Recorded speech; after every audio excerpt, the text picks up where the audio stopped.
Liberians were maltreated. Do you have any record on that? And perhaps if you did any investigation, what's the conclusion of your investigation? And lastly, you talk about uh, asking political parties to stop, announcing election results. Clearly, it has been seen that the CDC and the Unity Party have been doing this over the time.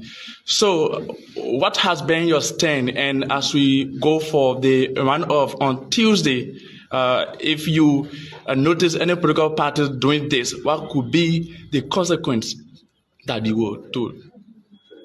Well, you have to draw a line between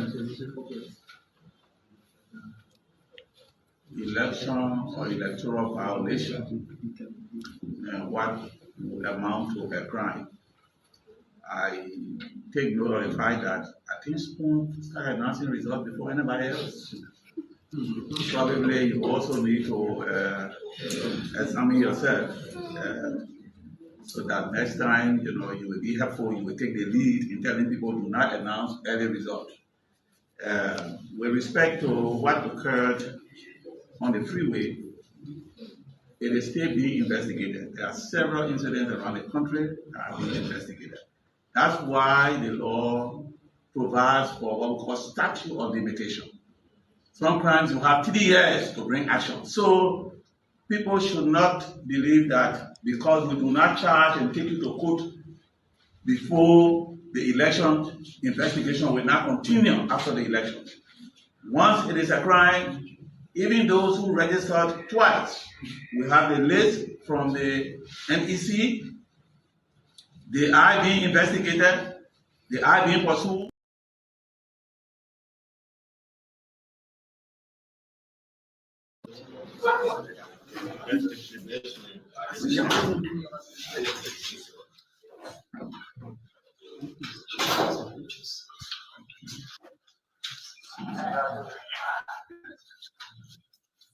Distinguished members of the press for elections, providing you information on the electoral process, our readiness as a joint security. So today we've once again invited you where we're going to provide you information on our preparedness for the November runoff elections, November 14.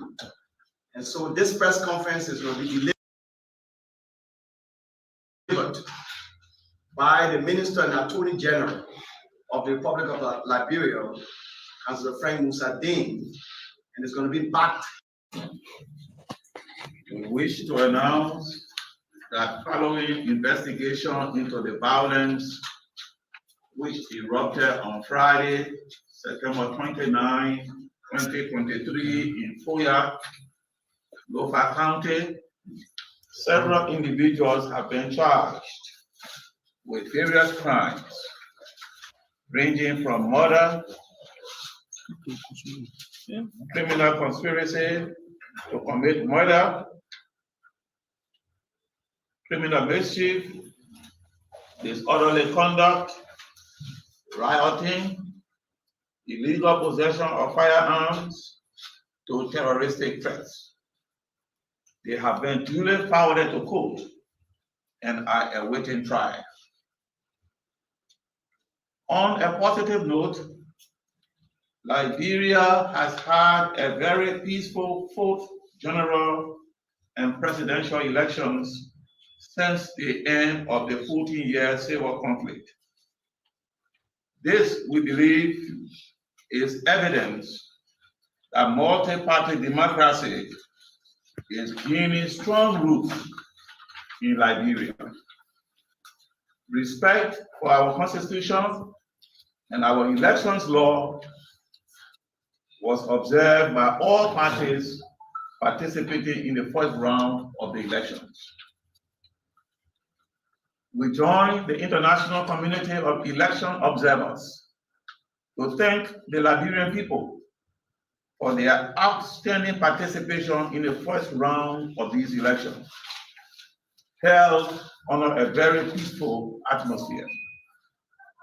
This proves that the Liberian people are convinced and resolved that the only way to determine the leadership of the country is through the democratic process. The government of Liberia remains grateful to its people.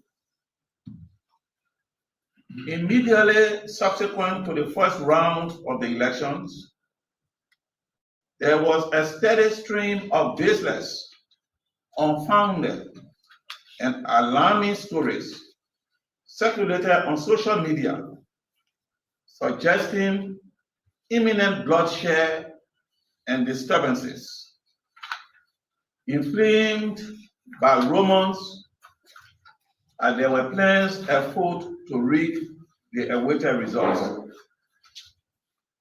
In addition to this tidal wave of misinformation and disinformation, the Joint Security received reports of some die-hard party loyalists and extreme thugs who have planned to proceed to various tally centers under the guise of protecting their votes.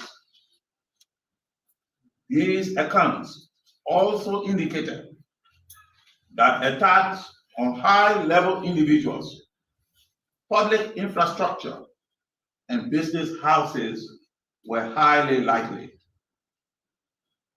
The Joint Security investigated several such controversial exceptions, reports, and rumors, and found them to be utterly untrue, leading to the inference that these fake stories and declaration of election results by individuals and groups ahead of the National Elections Commission were designed and geared at creating fear and confusion in the general population and fostering hate and violence. The actions of these individuals and groups go against the concerted efforts of most Liberians to build a better society, a better country, undermine our hard-earned peace and security, and pose a direct challenge to our democracy and our national unity. Given this, the Joint Security condemns in the strongest possible terms all attempts at creating turmoil, anxiety, and violence within the nation. The Joint Security fervently cautions against all acts that have the propensity to fan violence and set into motion actions that threaten Liberia's peace, including the airing of political prejudices that will lead to violent reactions. As Liberians proceed to the polls on Tuesday, November 14, we as a government remain steadfast in the maintenance of law and order during these crucial and challenging times in our history. We urge people using the social media to issue threats to desist with immediate effect while exercising rule-based citizen journalism. These vices are undermining the peaceful democratic process of our country. The Joint Security will be closely monitoring the social media for individuals making threats. Finally, we urge political parties and individuals to adhere to the following. 1, refrain from announcing results ahead of the National Elections Commission. The National Elections Commission is the only entity constitutionally and statutorily authorized to declare and announce election results. 2, refrain from celebrating until the final official results are declared and announced. 3, resolve election grievances peacefully through the legal process in accordance with law. We urge every registered voter to go and vote peacefully. Your security is guaranteed. You and your votes shall be protected. The joint security will always exercise restraint, but all unlawful aggressions will be met with reasonable and proportionate force. So thank you. So that you've listened to the Attorney General, the Minister of Justice, it is now time that we entertain questions to the Minister of Justice and other members of the judiciary team, heads of judiciary team. Yeah, Fabian. My name is Fabian Kuya, I report for State Radio. I have two questions, Mr. Minister. The first has to do with the closure of the border that we did during the first round. Will that be exercised for the runoff? And secondly, my next question has to do with news that we got about Ghanaian being allegedly arrested for interfering with election matters in Nigeria. Can you speak on that? Thank you. With respect to the closure of the border, we refer to the Commissioner General of Immigration. Thank you, sir. Yes, the land border will be closed on November 14 as we did on October 10. And the reason being is to avoid claims or counterclaims from political parties talking non-Liberians into Liberia to participate in the upcoming election. So we'll close all land borders. Only sea and air border will be open for business. The question of the Ghanaian. The question of the Ghanaian national who was picked up by the joint security in River G is the subject of further investigation. Normally, when you come to the country to work, the law requires that you obtain a work permit, and the application will furnish the Ministry of Labor with information with respect to what you will be doing here. We have no such information, and in these challenging times where the security is on alert, it is only necessary that it be fully investigated. And that is Yes, sir. A special one from the CEO, Stan coming with the spoon. And your boy, Friday the Southern Band. Charges on the beat. To the spoon to get your information. To the spoon to be part of our discussion. Spoon, spoon, spoon television. Spoon.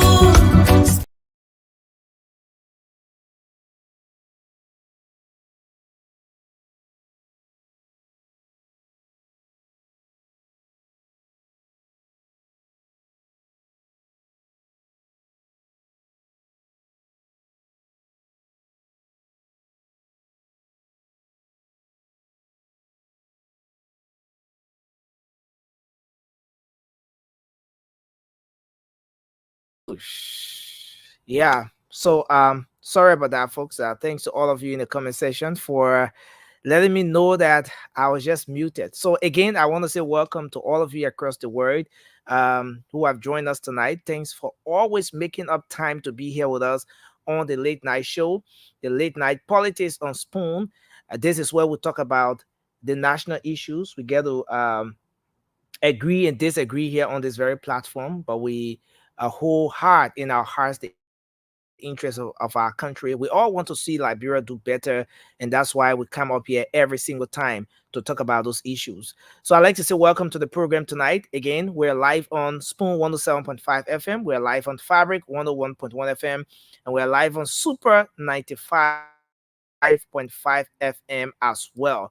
We're also live here on Spoon TV, Fabric TV, and Super TV. we're live on Spoon TV, Fabric TV, and Super TV as well. So thanks for joining us online. Thanks for joining us via radio. It's great to be here tonight with another edition of the program. So I'm Nelson Colette, as usual. We have the first segment of the show. Firstly, let me apologize to all of you here. We have come on a bit late. You know that we've been having some other activities going on. There's been a fundraiser and all of that, which is very important as well. And it's just fair that as a media institution, we provide this space where people can be able to have these kinds of activities, especially in such a crucial time. So again, welcome to the show. Someone is asking me about what happened to Cape Praise. Cape Praise is my guy. The song Joey Ago is still playing. Someone says, okay, my guy did a song. He said Josh Ria go, and then Josh Ria said come. So he went to Josh Ria. But whatever the case is, I want to say welcome to the show tonight. I'm just kidding. Let me bring the guys on now. So we're gonna move into the first segment of the program, where we'll have our folks from the Unity Party. As we told you, they've booked the first segment of the program, the first 1 hour of the show, to talk about their plans, their agendas, their rest pillows, the different components, and how does that impact the ordinary Liberians, of course. So they'll be here. They are already backstage. I'm going to bring them on one after another as we try to dive straight into the first segment of the program here tonight.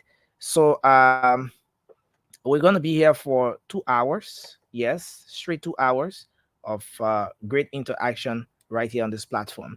Our co-moderator Moba Zokia will be joining us. I encourage you to share the program as you come on tonight, folks. Kindly share the show in all of the chat rooms, in all of the groups, so we have a great conversation here. They're going to be talking tonight on the fifth component of the arrest pillow, which has to do with I want to get it right. So the fifth component of the arrest pillar, which has to do with gender, youth, children, and social protection. So they're going to be throwing some light on this particular aspect of the Unity Party manifesto. They will be telling us how this pillow is going to be actualized. What sort of impact is it going to have on the ordinary Liberians? You will also have the time to ask them some questions in the middle of the show or while the show is going on. If you have some questions, you can just post those questions in the comment section. So we have the interaction going on from there. So let me just go across and bring in the guys. I see Moba Zokia is here, but his webcam is off. Let me bring Sharif on. Sharif, welcome to the show tonight. It's good to have you. Thanks for joining us. Thank you, my brother. How was your day? Okay. Yeah, I'm good. I think my day was okay. It's good to have you here. Whenever I see you in this position, I know that you're at work, and always sipping on a cup of coffee. But thanks a lot for being here tonight. Yeah, I need that to stay up. Rescue coffee or let me bring it to Ray. What kind of feel to Ray join the show with tonight? Why bringing a Barman Shanga face? Yeah, don't try to scare people, to Ray. You are muted. And to the rest of the guys coming on, please just turn on your camera. Turn on your webcam. My bombshell, Nelson. My bombshell, bro. Everybody have a bombshell nowadays. I don't know. Bombshell, bro. Where are you taking the bombshells from? Bomb that doesn't blast. It doesn't explode. You see that thing, Nelson? You see it? All the T4. I mean, I'm telling you. I'm about to deliver all the T4. I'm about to deliver all this today, Nelson. Hold now, be delivering. How do you exhaust that volume of document in just a few minutes? Very easy, but you know what? You must be a magician to do that. No, but you know what, Nelson? A 15-year bombshell, yeah. They put login, Nelson. Before we come on the show, where's the bombshell? Come in and say, my man, that thing you want to do out, don't do it. So I will just seize it for tonight. Yeah, don't do it. Don't do it. Bombshell too. Don't do it. I beg you. Jerry, please take on your face cap. I beg you, man. Jerry, don't do that thing to us. You know the rule here on the show. Jerry, young boy, better than from your head. My hair bougie, man. My hair bougie, man. Look at my hair bougie. All the imam in my community. Even though I'm not cutting until I escape the winter here. The winter, winter, Obagu. But however, I got it though. Let's see. I almost removed the guy from the stream. I wanted to make sure the face cap is off. Nancy is here. Nancy is right here. Nancy, anybody get 2 minutes, you must give me 4. My community imam and the pastor and they told me say I'm here to stay. Let me see George and Pascal tonight. I can't purposely to Papa Gia Kennedy. Yeah. So again, I want to say thank you. I mean, you're telling documents from on the screen, man. Right here. The documents that have absolutely no connection with the show. They do. No connection with the discussion. We are not fake like George and other people. And the way we are is fake, that the war is fake is fake. You see, there you go. George and George. But I want to say thanks, guys, for being here tonight. It's a good thing that we can come on here. A lot of you saw that there was a fundraiser here for the Unity Party, which you all support, and that led to us coming up at this time. Was it a worthy cause or not? It was. Because you see, when Liberians, that's why when I hear people sometimes, even in these processes, when elections are over and a government wins, and few persons, for example, if you appoint to in position or anything, they say, the people from diaspora. These okay, thank you, Jerry. Thank you. I know you want to start going now. When you do your fingers like this, listen, Jerry. Listen, Jerry. When Jerry does his finger like this, when he positions the fingers like this, that means that the flight is about to take off. So we get time for that flight. So I beg you. I can go hours. Let me publicly thank everyone that continue to demonstrate their love for country. It's not for Bwaka. It's not about Bwaka.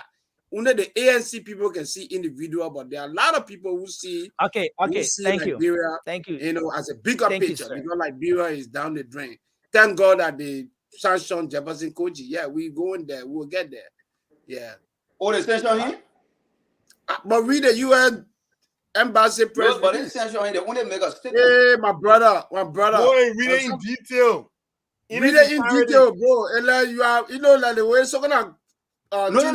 You are working with your eye open for nothing. They say. Sherry, wait, send it to me, man. Okay, so guys, we have to move on. They say because of the action here online, creating fake video, it means that we are making sure, that the sanction take effect. How you say Oscar Blow doing this one? But I don't want to jumpstart the conversation. But guys, listen, we have to move on. We have to know why we have this first segment of the program. Listen, guys. You think we have to joke? We have to move on to the talking point here for now. If you guys want us to move into the general discussion, then we can do so. But we can discuss the general component because it's very important. We are here tonight to talk about the fifth component of this manifesto, talking about gender youth. It's interesting how this whole thing about gender most times get to be restricted to just the females. You talk about gender inclusion, gender equity, and most times the attention is just on the females. But gender includes everyone, right? So the males, the females, everyone is included when it comes to gender issues. So this fifth pillar, or this fifth component of the pillar. One thing I want you to get captured is it depends on who is affected in which area. Like after the apartheid, more men were affected, so the gender there were focusing on men. But I'm talking about actually speaking from the general perspective. I'm not I speaking just in wanted terms to of a know it particular depends context on or which situation. gender is affected more. That's why Yeah. it's affected. So gender basically has to do with male, female, you know, everyone is included. So this fifth component of the pillow talks about gender, youth, children, and social protection. Someone going through this particular document gets to think of so many things, especially when they see the different things that are captured here. You talk about gender, you talk about youth, you talk about children, and you're talking about social protection. I mean, it's a very broad one here, and it's very large. It captures a whole lot. But I want us to kickstart the conversation from um a point where one of you on set, okay, maybe we start with Jerry, can give us a clear understanding of this particular component. Now, Jerry, you're gonna have 3 minutes to do that. When this component of the arrest payload mentioned gender, children, youth, and social protection, what should the Liberian people expect as part of the implementation of this particular component of the arrest payload? And again, like we've asked over and over and again, like during the previous nights, how are these ordinary Liberians, our market women, our oma, our papine, in the market, the young people across Liberia, the children who are selling in the streets, our disabled community, the old folks, the other citizens of our country, how are they going to be impacted? How is this particular component going to address or improve their current situations under the Unity Party administration? That is if JMB and JKK wins. I want us to kickstart the conversation from there, Jerry. So I want you to take off with 3 minutes, and please remember we have the timer set. So I'm hopeful that you can work within the 3 minutes given to you. Let me succinctly say, I want us to underscore the word, the phrase social protection. Okay. Because you see, gender issues are mainly driven, from the social perspective. Let me say publicly on this issue, everybody would love their mother, but my medical bills were paid from the oil my mother was selling at the maternity center at JFK. And, that is an important role our women play. It is very important that we indicate here. There are a lot of things that are happening to our women in Liberia and other parts of the world. But since we are focusing on our country, what is in the mind of Joseph Boakai is that the abuse against women, there will be stronger actions taken. Some of them will be through executive orders. If I can quote from Madam Edith Gonglo Ware, when she spoke on Mother's Day, as we celebrate mothers, there are a lot of issues that we take into consideration. Besides the 9-month pin the bear, the kind of processes they go through. Having a female, for me, I got 2 girls. Yes, I love them so much. One of the issues in our country today is the issue of gender abuse, rape, and all these things. What Joe Boakai is going to do, we have some policy frameworks already in place. The Joe Boakai government and leadership is going to ensure that all of these laws are uncompromising. You are not going to see people proudly, if we say we'll prioritize gender, and women empowerment, we will demonstrate it through educational programs, through opportunities that will make the woman that they can make their decision, make economic choices. We will support some of their programs, the Mahawa that is sitting there. What kind of program that the Minister of Commerce can determine that market woman? She doesn't only need a structure. There must be a positive relationship between Mahawa or Bonnie she's selling, or Ma Annie, since my mother is Ma Annie, let me call her. Whatever she's doing, that it can be extremely positive for her. There are a lot of programs that will ensure that the Joseph Boakai administration has indicated that, look, yeah, you're selling your lay Bonnie, how maybe macro-financing and all these stuffs are going to take place. That's a social component. We'll come to rape. We'll come to rape issues later on. These are all sentimental stuff and things that we already know that it requires strong judicial actions and all of that will be taken because Joe Boakai is straightforward. But when it comes to the empowering them, send girls to school, we gave them priorities.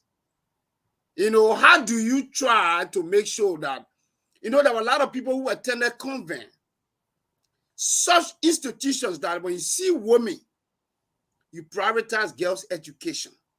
You prioritize, because if a girl or a woman is educated, they make judicious decisions. That is wise decision. They can determine, because you see, if you look at the birth rate, some people born their children, like maybe you see children born children today, is because maybe out of poverty, maybe out of no will, maybe out of rape, and all these things. So Joe Boakai is telling you that, look, we will make sure that women will no longer be used as only housewives. They will be empowered. Ellen Johnson said he did well and empower women, send girls to school. But Joe Boakai is telling you that, look, we will not just create awareness. We will take the appropriate measure. If this school supposed to be there, we'll set aside institutions that will monitor girls' education. Because the ratio of girls in school is actually low, according to some reports. And then on the issue, thank you, Jerry. Thank you, Jerry. Let's hold you there. 3 minutes exhausted, Jerry. Thank you. We're going to come back to you, Jerry. Yeah, 3 minutes exhausted, Jerry. We're going to come back to you. No, I just wanted 2 minutes, bro. 2 minutes. You see? No, I have the time I said, Jerry. You just exhausted. Okay, but lend your thoughts. Lend your thoughts quickly. Yeah, let me lend my thoughts. In 15 seconds. Generally speaking, when we talk about social protection, it means we will not allow anyone to send our children in the streets. How do you do that? So you're saying that as part of what is going to be implemented under this component, we're not going to see kids selling in the streets anymore. Is that what you're saying to us, Jerry? Oh yeah, that is. We are not going to address a symptom of the policy, but we're going to address a problem. And the problem, even though it's sometimes unjustifiable that you see kids selling in the streets, it is because to some extent when you pour your Liberianness, I don't want to sound like Jefferson Koji that is on Liberian, quote unquote is on Liberian, but it is not a good thing. No parent that want to see their kid going to sell cold water before they survive. But it is conditioned. So if you want to address that problem, empower that parent, make sure that the free, compulsory, and primary education policy of our country is implemented. Because once it is implemented, if that parent gets some kind of vehicle to go branch, they will never tell you, say they didn't get what to do. So investing in the private sector, making the parent to have something, even when they are in the informal sector, whatever they do in the informal sector, because we need to reduce the percentage rate from the informal sector to find means and expand the tax base, because The only way you can make sure Thank you, make Jerry. the model to get one or two things is to make the market friendly, or to make the job market, look very decent, that people can find something to do. If you sell cold water, you get father.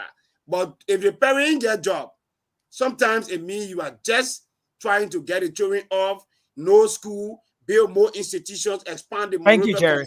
Thank you. Thank you a lot, There's Jerry. so many things, that we're going to do as a government. Joe Barker has guaranteed that. Wow. Jerry, let's try to live in that within a time frame. 30 minutes went up to 5 minutes. And the man living well, man, just respect them. We're not going to allow Jerry to self-regulate on the Jerry show. the self-regulator. You know what I'm saying? I love Jerry. Because I have a button here that. No, I'm sorry. I was just, getting a little bit emotional about the entire process. I'm so sorry. Don't get emotional. You have to be more intellectual about it. You want right now? But let's hear from Jerry. Let's come again. I said, I want a pre-game for Jerry. Jerry, you're warming up.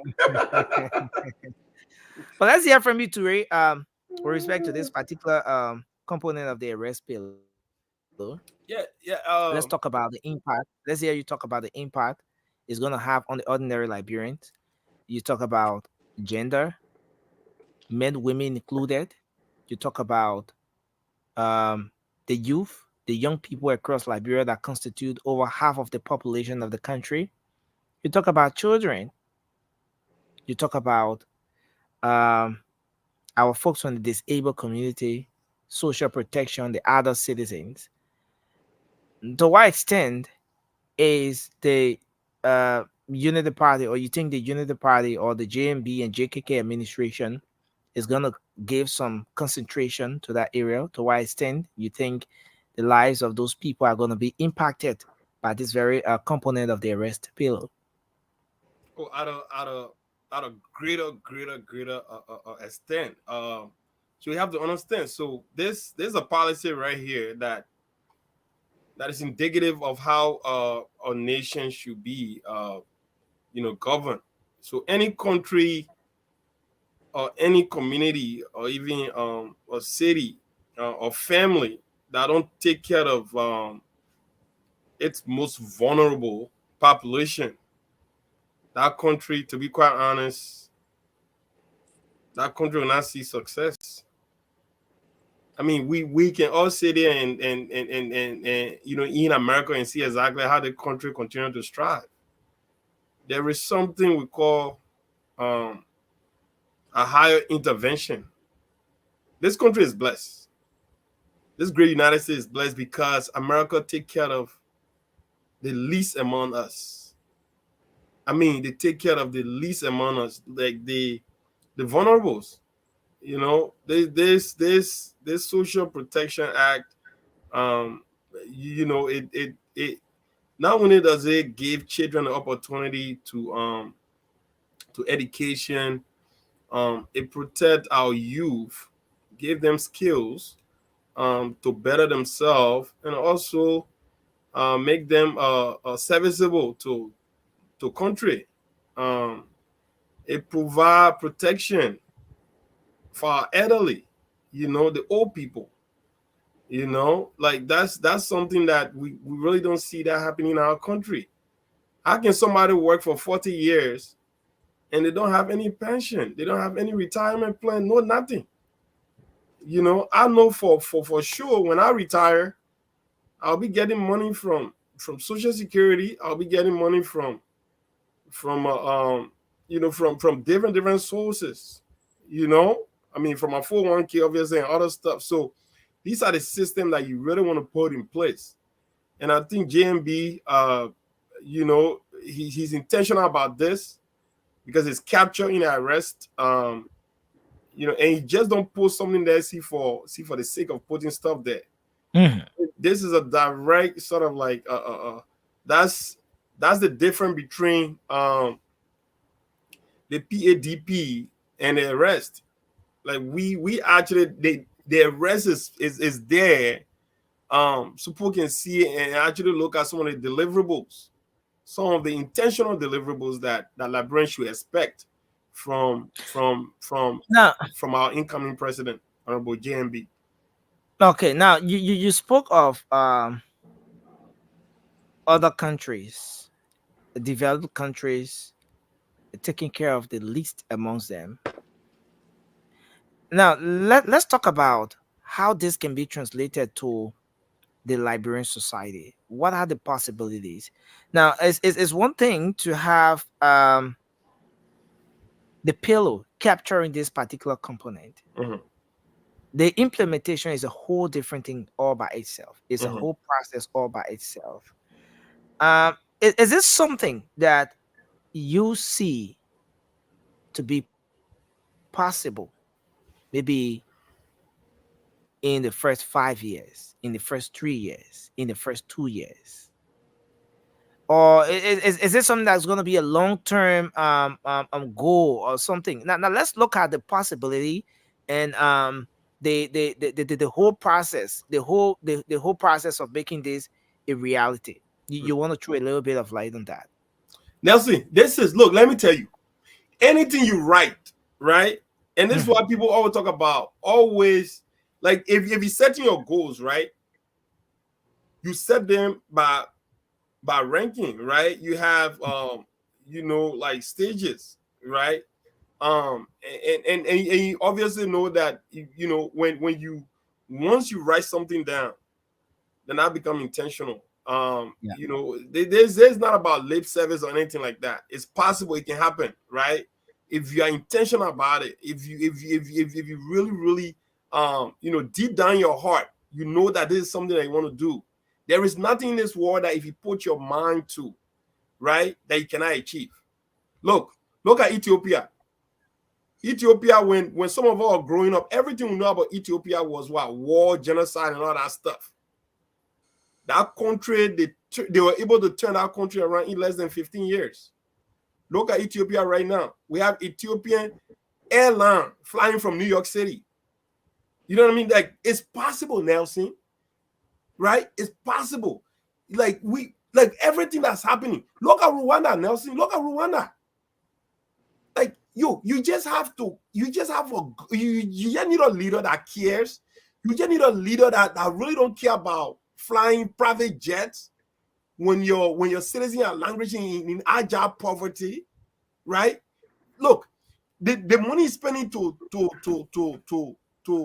charter those private jets and stuff like that. You can use those money and impact these communities, these volatile or vulnerable, areas in government, right? So it's possible, but you just need to care, intentional, and just put your mind to it that you can do it. You can achieve it. If you can dream it, you can achieve it. And I love that whole phrase and everything. But now let's talk about the children a bit. Toure, when you look around in the streets of Monrovia, driving through the principal streets, if you drove, whether in the morning hours or during the evening or early or late afternoon hours or during the early evening hours or whichever hour of the day, you'll notice that the kids are in the streets. Yeah. Some of them teenagers, some of them kids, as young as 7 years old, 8 years old, 9, 10 years old. They're between the cars selling, and sometimes it's a risky game for them because the motorcyclists are between those cars. The kids themselves are between those cars selling. Let's talk about that whole narrative.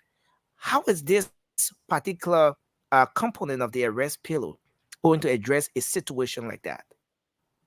And then you can obviously see that this is what we're talking about, and that's why I am so glad that we're gonna have a president in JMB that understands these things, because he comes from that, right? For a man who have actually lived his life, living in the same house for over 40 plus years, that tells you something. Wasteful spending. Look, to be able to deal with these critical issues, you need a government that is not sort of like carried away by wasteful spending. You need a government that are not going to prioritize areas that don't need to be prioritized, right?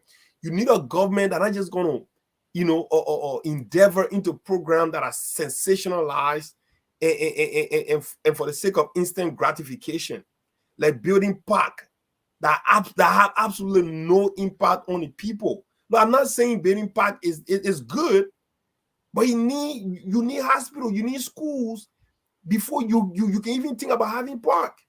Because at the end of the day, you just want the children to play. No, the children obviously want to play, but they need areas that they have to actually build that prerequisite skill set that will enhance them in their lives, right? You need to focus on that.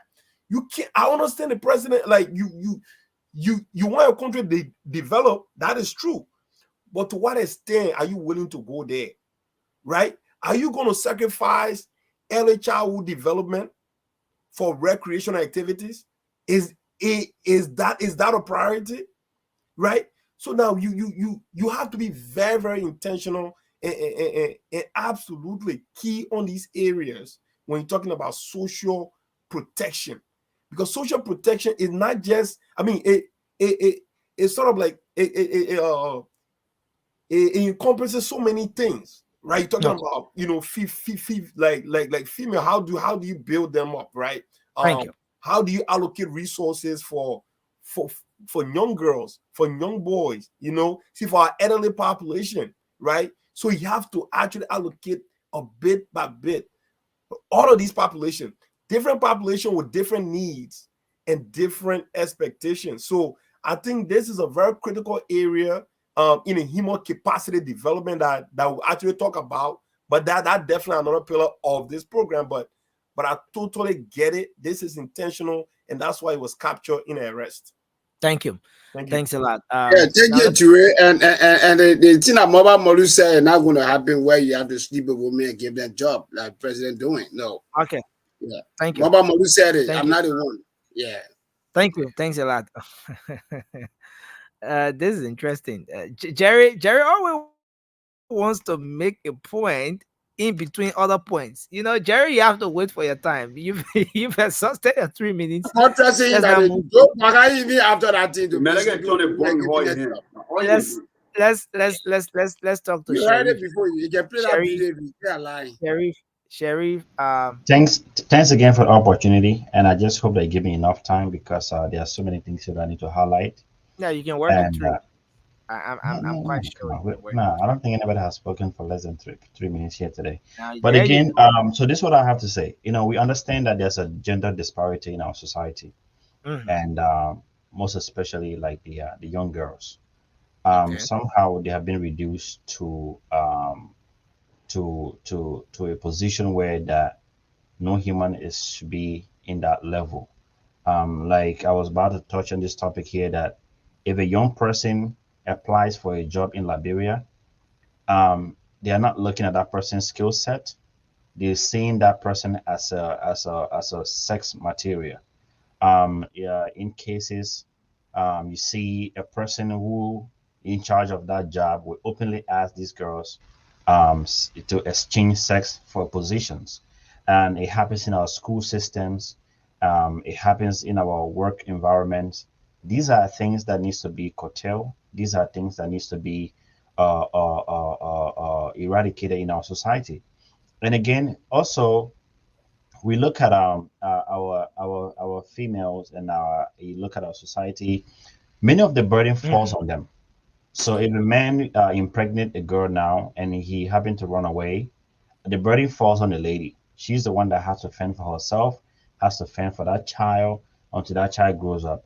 In cases where you see that female have to basically send that child to her mom or maybe an extended family and to take care of that person. And sometimes they even give that child out to someone else.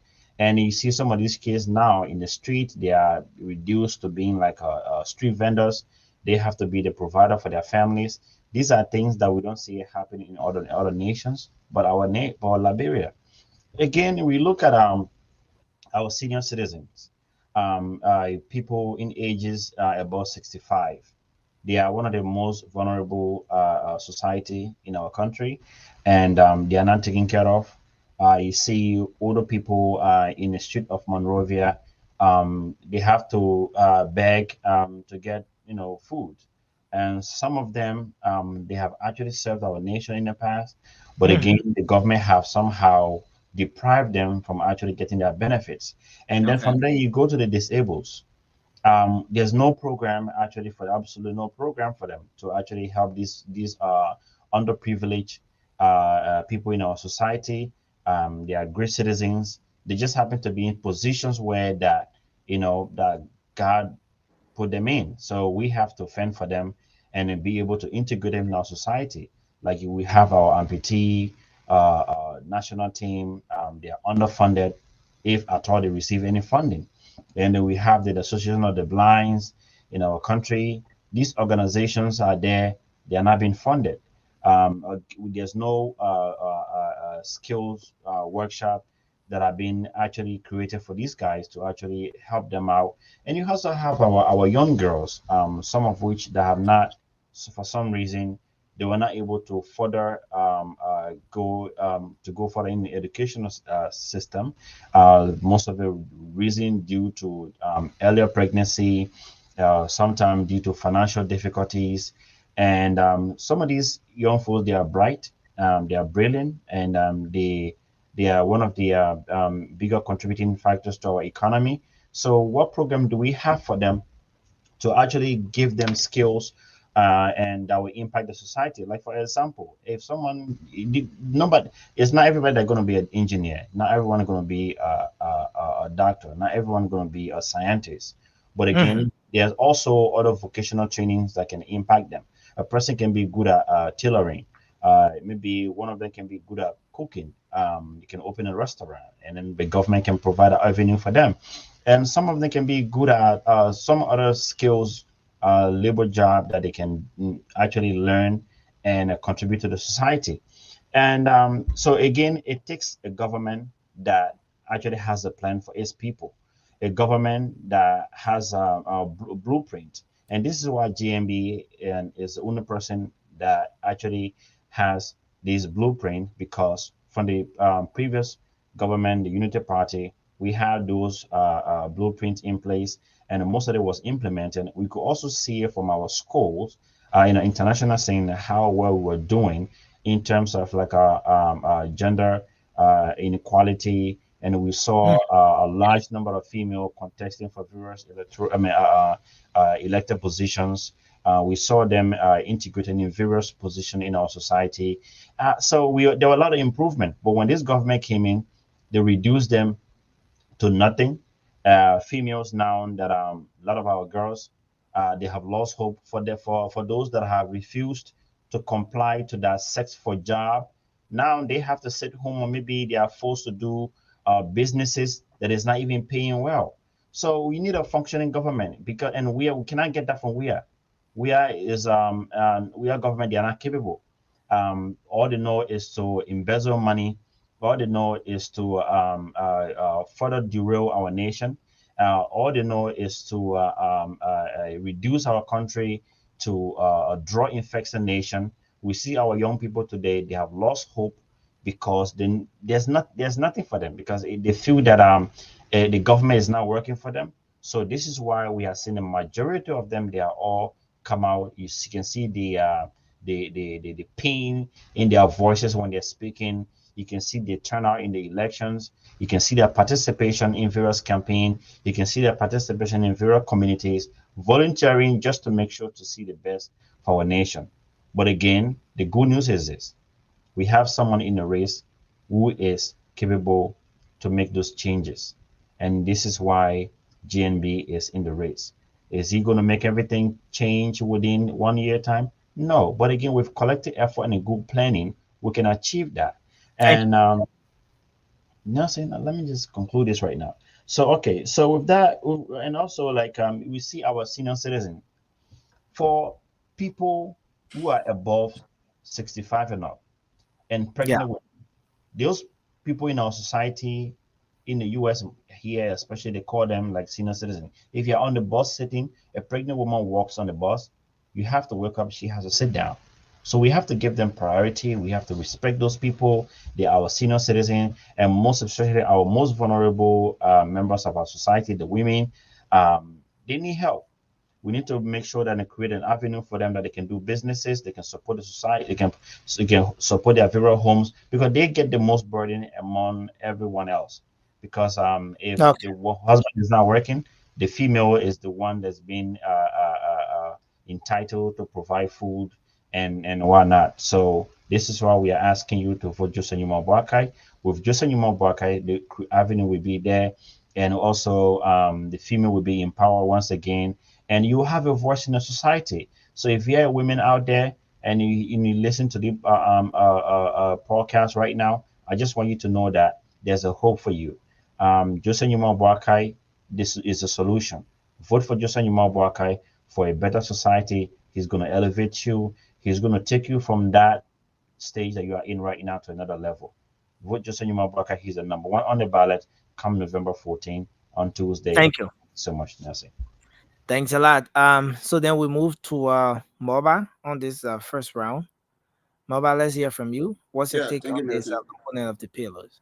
Yeah, thank you, Nelson. I will just be discussing about the children's rights and a lot of violation we know going on in Liberia, more especially when it comes to the children. According to the act that was established in 2011, they call it the Act to establish the children law of Liberia. It was established in 2011 during Malaki Joseph Salih, when he took power. But all those, the document include the following articles. They got a lot of something they listed, but under this government, they are not implemented one for children. One, they have not implemented. It just in a book. It's just laying down. Now I will go to it. Let me just divert a little bit. You see the country we live in today, right? In the United States, or let's say in the Western world. Nursing, you will never see a kid sitting on the street.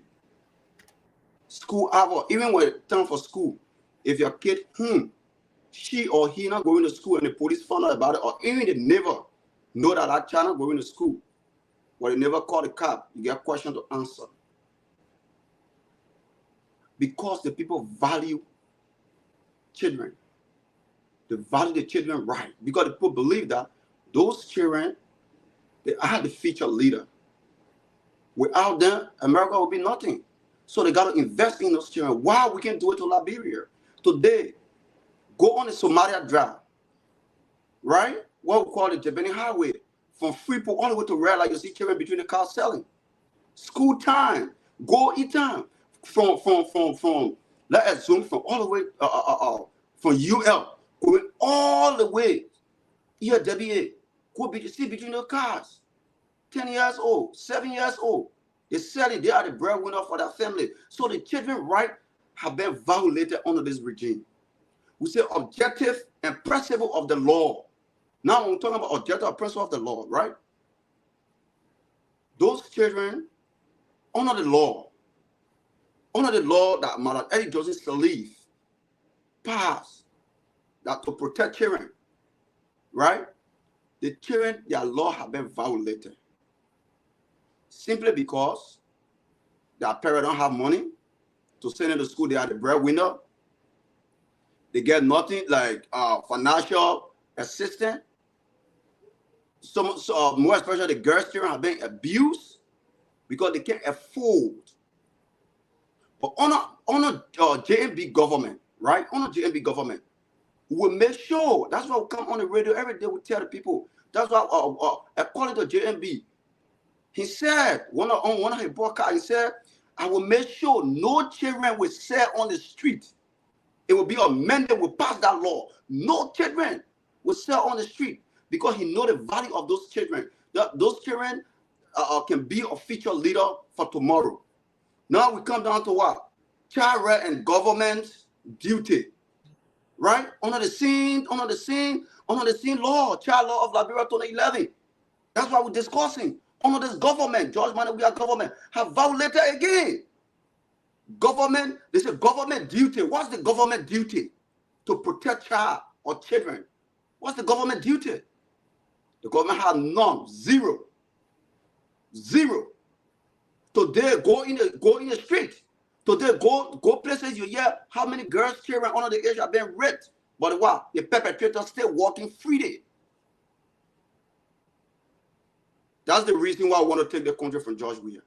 Because we know that he cannot afford to govern that country anymore. Our children has going astray. They have no good educations. Some of them, they go sell chew out. They come out. It's a violation. That's why the law said. That's why according to the act, I'm taking it directly from the act. I'm not taking it from my own mouth. I'm taking it from the act. Child protection. It was established. The law was established in 2011. Why all those things?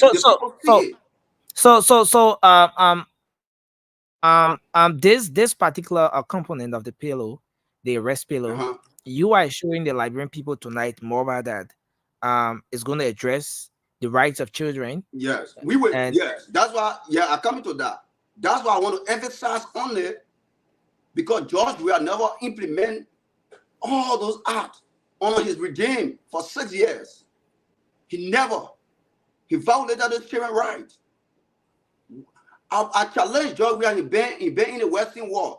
Any Western world he can come out today, or anyone go to his church to preach about that children sitting on the street, I would support him. He would never, because the people value the children right. The children is the future leader. Now let me come to JMB, the implementation. JMB, number one, because it was under the regime that Malani Johnny Seli established the act, 2011, right? So he will implement it because he knows the values. He knows the value of children rights and government duty. What is the duty? The duty is to protect and provide for those children. And we'll make sure we're engaged in community development for those children. Support his parents, even the government, even the parents cannot afford, right? Cannot afford. That's why we're telling the people, you all vote JMB, because we'll bring out a system that even the children, their parents cannot afford, the government will step in to make sure all those children be well schooled, and we'll make sure those children will not be on the street to say. That's the reason why we're telling people to vote JMB. He said it. JMB said in our court, he said, if I win, your children that on the street setting, they will never go sell on the street. We will make sure we'll put a mandate, we'll put a law down that no children get on the street to go sell. Because you know what? These children are future leaders. These children that people that will want, they say the warning to the dry is the falling of the dry is a warning to the raw leaf. So our old people now have going. The younger got to come out. They will not come out by going on the street to go sell.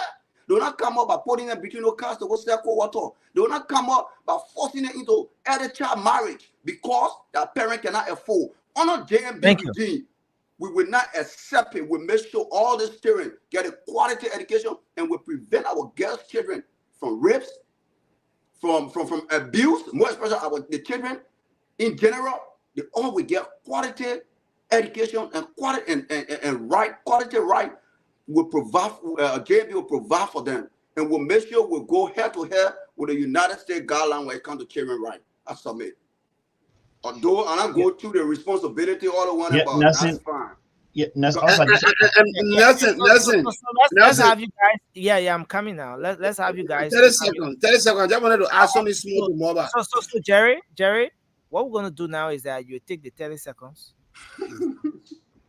Jerry will take the 30 seconds. To rotate the 30 seconds, then we'll go to the lines. Any ingestion, any information, any addition you want to make to that? Okay, Jerry, you'll go first, or I'll go. Yeah, let me go quickly. Okay. Jerry always wants.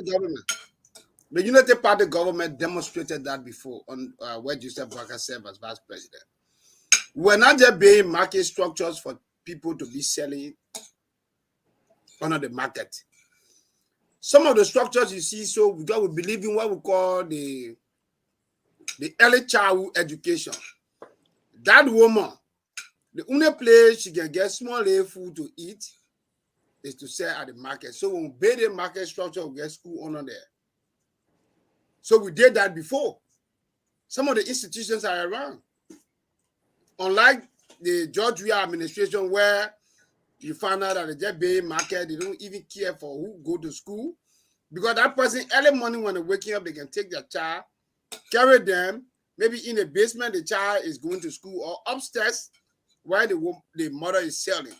So under a Joseph Boakai administration, improvements of these kinds of institutions will be a very serious matter. That's why I thank you, Moba, that you emphasize that, because it's very important.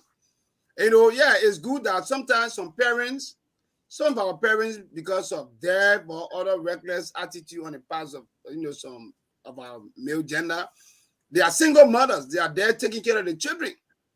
So if that person is going to school, they are deeply, going to sell their market, they are deeply worried.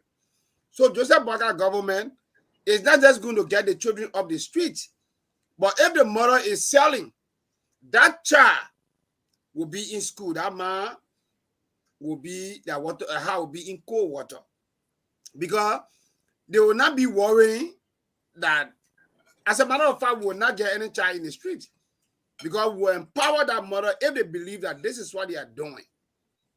And then there were the issue of, and these kind of, you know, early childhood education programs in market buildings and other areas, you know, feeding programs and all these things will attract most of our people, because if you say free compulsory primary education, you know, to make it compulsory, you don't just have to make it cosmetic. You don't cosmeticize these issues.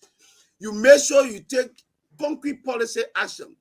And there where decentralization in education is going to take a key role. Because if you are CEO for River G, you take supervision. Anything that happens on the contrary in terms of children selling in the street that's supposed to be in school, you have to answer questions. So the government of Joseph Boakai going to make sure that all of these things will be addressed. It will be in continuation of what they started and they did in the last 12 years. If you read statistics about the level of promotion that came to, you know, children, yeah, some of them, you know, there are some policy actions that were not taken, but I can assure you Joe Boakai, as an integrity icon, who believe that if that little child, there are some children, if Ellen Johnson Sirleaf did not go to school, she would not be president today. If she didn't understand some of the issues about educating a girl child, you will not get Lima Bowie there. If you didn't understand the issue of educating a girl child, you will not get Joa Howard Taylor. You will not get Gloria Mususka serving as Chief Justice. You will not get Siane Yo. So Joe Boakai is aware that if you educate a girl child, it means that some of those that will provide leadership will be denied because of the level of abuse. Because if you don't educate them, at the end of the day, you notice that they might either take decisions. Yes, it appears that Jerry is self-regulating. Mama, you're allowing Jerry to self-regulate. But anyway, let's hear from Trey. Mama is enjoying Jerry, and we are enjoying Jerry. Let Jerry continue. But look, you see, it's about people to get a message. It's not being sentimental. Jerry, that conclude, my man. Yeah. So to conclude, I will say to you, there are already some structures in place that were deactivated by the Weah government.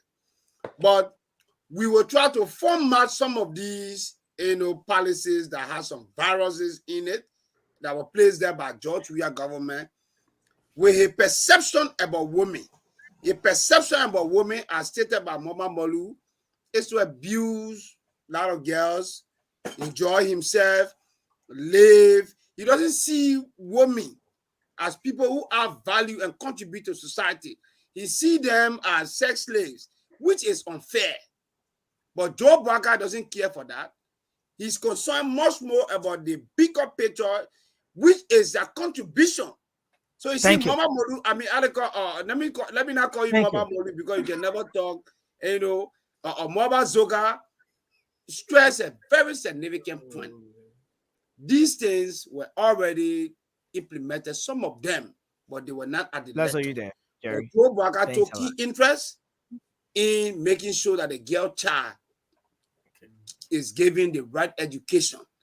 I think about Jerry Lynn when I see a child selling in the street. Jerry Lynn she doesn't know the price of cold water. My daughter So let's hold you there, So Jerry. we will not do that. So, Joe let me- Maga is committed to that. Yeah. Let me say Okay, this. so we have to go to the lines. We're gonna hold it at that and go to the lines and take Yeah. So Nelson, just 30 I'm seconds. a- Just 30 I'm a- seconds. 30 second, Nelson. Nelson, just 30 seconds.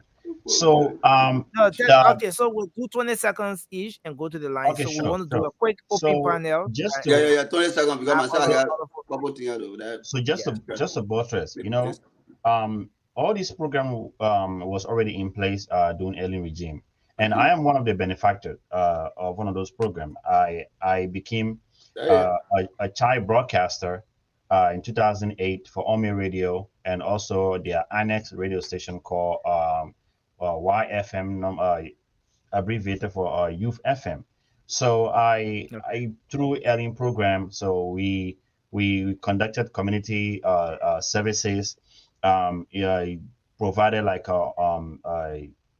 education services for our colleagues in various high schools and various workshops as well.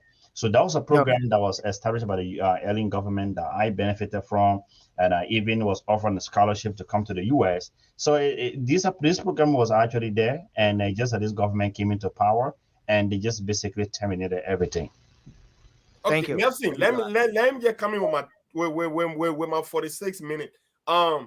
No, 46 not minutes?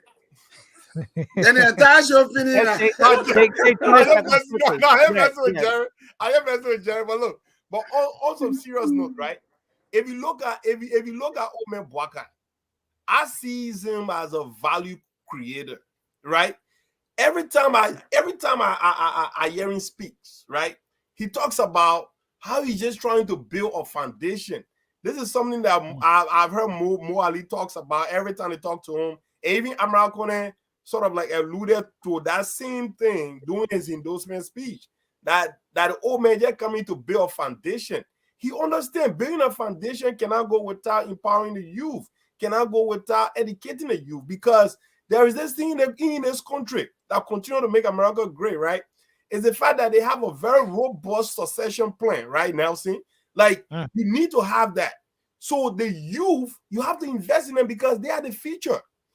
If you don't have a vibrant country, your goal should be always to invest in the youth, because without them, you're not going to be able to carry the kind of innovation and stuff that you continue to carry on. I mean, if you're not investing in the future, because like right now, America, when it comes to tech and everything, America is always on top, because this is a considerable amount of effort that America puts in there to keep these guys at it, and it's just absolutely amazing. And I think that's why thanks a lot. Thanks a lot. And that's what we're saying, like bring people on November 14. Let me go ahead. You want to go about 20 seconds? Number one. Thank you. You want to go on it? Anyone? So no, we're going to the lines now, Moba. Okay, that's fine. I left Moba in charge. Moba allowed Jerry to just serve. Jerry was just going. Jerry. Jerry, not go in trouble, my man. Remember me in trouble anyway. You know, Jerry, they all about 30 seconds and some more. But let's take a few calls now. Let me pin the WhatsApp number on the screen now. The number to call us locally is 0880 0555. I almost called my number. 0555 101075. 0555 101075. Or you can also call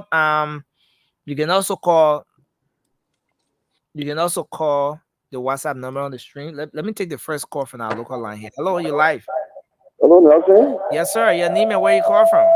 Yeah, Edwin, I call you from Tinker's Village. Okay, let's hear you. You listen to the guys on the show. What's your input? You have a question for them, or you want to make an input? Yeah, I'm hired on last. Your radio is closer, so can you walk away from the radio? I'm hired on last. But I'm still hearing myself. Can you reduce the volume of the radio? Maybe, or you just walk away from it. The feedback is terrible here. I'll do that. Yeah.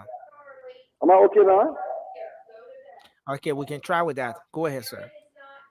I admire the panelists very well. And I thank each and every one of them Yeah, they are doing well, and they are in the favor of the Liberian people.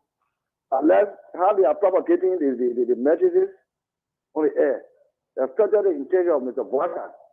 We believe that if Boakan comes to power, things will be very fine. Then the country will change. Our little children are selling it. Will no more sell in the street because at least you have an opportunity to the parents that they will be in school and what have you. And what Jerry Iban said, I agree with Jerry because myself I saw it at the Jamaican market. When the children are, when the mother are in the market, you got a school building there where the children going to school, and that was constructed by the United Party, Eddie Johnson Leaf. You see, so that is a good decision, and I thank you very much, and I ask for get well. Thank you. Thank you. Thanks a lot. Thank Let's you. take this person from this line. Okay. The lines are freezing. So we see if we take this person. But we'll have the WhatsApp line on the screen there as well. Let's I see. think that is the more call from abroad than abroad. Hello, you live? Wow. Hello. Yeah. Good morning. Yeah, morning. Your name and where you call from, sir? Yes, Mr. Abraham Vinsano calling from Corway. Let's hear you, Mr. Somebody know. I thank you ever so much for sending the message about GMB. And it's well in place. Okay. And we pray to God that when he becomes president, all this have been said about his government must come to pass. Thank you. In Jesus' name. Thank you. Amen. A whole lot. Let's take this person. Hello. Hello? Yes, sir. Your name and where you call from? Okay, thank you very much. This is Darius Pawan. Listen, but Darius, you have to be audible a bit. You're coming very low. Okay, I said I'm Darius Pawan. Bien Gabu, just hold on the line. We'll come to you, Bien. Shortly, we'll come back to the WhatsApp line. Yeah, go ahead, Darius. Yeah, you know, I want to commend the guys seated there. I think, yeah, analysis are very genuine. You know, this country, we are at a very serious crossroad, and we need to rescue this country. It's obvious, and the best opportunity now is. Thank you. Thank you. Thank you. Thanks a lot. Let's hold you there and take another person here. Hello. Hello. Yeah, good morning. Yeah, please go ahead, sir. Your name and where you call from. My name is Mohamed Ali Kamara, commonly known as Rescue Train and Defense Mentalist from Bannersville, District 11. Go ahead. Okay, there is my mission this morning to our Liberian people. You know, I just want our people to open their eyes and open their mind. And for me, I have dreams. The dreams for Liberia, Joseph Boakan, and Jeremiah Bankon will bring the change to this nation. And I believe that this will happen. Thank you. Thanks a lot. Yeah. So we'll take the last two calls from the local line, and then we'll take 4 from WhatsApp. Let's see if we can take this person from here. 0555-101075. Let's take this person. Hello, you're live. Your name and where you call from?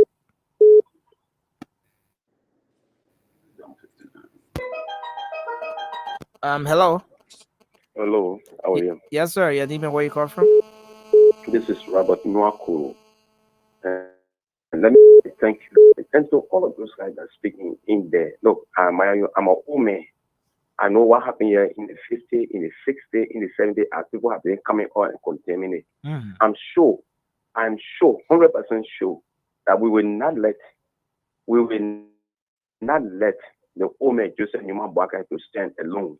Okay. We are pushing for him. We're going to stand with him. We're going to make sure that our children will never be in the street. We're going to make sure that we're going to empower parents. Will be the one to cater to their children, not the children to cater to parents. We're not going to do that. We're not going to come here and falsely interpret things to people that will pay their children's school fee, will pay their wife fee, when in fact parents will take that responsibility. It is the government that will provide for the parents so that they will be able to cater to their children instead of just taking 100 out from them and then giving them $20 back for their children YFC, then you say, Thanks a lot. We're not going to do that because that is not right. God didn't say so. Okay. Stand by him. Now we're going to say, oh, come here, woman, but we will stand by, we will push him, we will check him every corner. We will not let any child thank you, sir. Home and not go to school. We will not do so. So say thank you, and know we are there today. Today is the day. Thank you very much. Thank you. Let's take the final call now. Hello. Please try to make your point in 30 seconds so we take other people. We're operating in time seriously. Hello. Go ahead, sir. You're live. Hello. Yeah. Hello. Go ahead, sir. You're live. You're calling from where? Your line is not clear, sir. Where are you joining us from? I think Indiana. You said Indiana. Indiana? You said you're joining us from where? Louisiana. Oh, Louisiana. Okay, please go ahead. That's it. Yeah, what I got to say on my mind is I don't want the politician to divide us. And I think as large as we are, if you want to be the chancellor, please be moderate into things. Stop putting money on people to do things that you the people. This is what I got to tell you. Okay, thank you. Thanks a lot. Let's go to the WhatsApp line now and take a 4 calls from there. We have Bien Gabo on the line. Bien, it's good to have you. Let's hear you. Yeah, thank you, Nelson. Oh, first of all, let me say hi to the panelists on set. Nelson, you see, when it comes to that part of the bill, what I really want to get there is the right of the children, as Modba was saying. Mm-hmm. The right of the children have been abused over and over. And it is not like the government is not aware. First of all, you abuse the children right, you abuse their parents because you refuse to provide the opportunity for these children parents to work and earn money to be able to take care of them. So what you push them to do is to put them into the street to sell between these guys and make ends meet for themselves. But where you need to have a recreation center, you need to have a recreation schedule for those children, back to school. Thank you. Everything about the kids is upside down when it comes to the government. Then you want to tell us the only thing you got to do is to pay a park. What the children going to go do in the park when they don't even know what they go do in the park? Okay, thank you. Thank you, Bien. Thanks a lot. Let's take this person here. Hello, you're live. Hello. Yeah, hello. How are you? It's great to have you on the show. Yes, thank you so much, my brother. I really appreciate you guys. You guys are doing well. One of my brothers up there said something that really touched my heart. Mm-hmm. That the UP government try to empower young people, educate young people, and then at the end of the day, let the young people lead the country. Mm-hmm. So when this government took over, they diminished it, like they got rid of it. The first thing when they won, they started to sell positions. If you're selling positions, at the end of the day, what the person that gets it is not qualified. They want to get their money, they spend for it. We all knew that what envelopes were passing around. How will you say you're coming to overtake and you don't even have a platform? You don't even have a mechanism. So it's where they fucked up. They got rid of the old people and brought in the young freshers who have no idea how to lead or rule the country. No, she means F-A-U-L-T. And JMB is going to be president in a few days from now, and we'll usher all Liberians. Banania like Chia like Bakomi like 40. But so now then Gema Masale. Was it? Now call Bandachi or calling. Now then Gema, we Banda on now call. Thank you. Bachani like Komi like 40. Kisia Laos. Do not vote. Thank you very much. Thank you. Thanks a lot. They wanna Liberian Chinese. So I mean, Nancy, what happened? What happened to the People Dollar program? The Dollar program. The Dollar program will come back. I want Nancy to speak better. Hello, please go ahead. Your name and where you come from. Yes, my name is James Calaper. I'm calling from Connecticut. Okay, let's see. I admire this, but what I don't get here is the panelists, I admire them for their child advocacy. But the question I ask is, they all talk about Ellen Johnson, Percy Ellen Johnson. How did we get here? How did we get here? How did we get here? Is Ellen Johnson that gave us this government that you criticizing because she didn't want to be checked? With all the corruption she did? Okay. She Thank you. left the judge. Hello, caller. Are you listening? No, they're going to respond to that. I think you raised a very important point. We are not praising Ellen. No, guys, you have to commending her.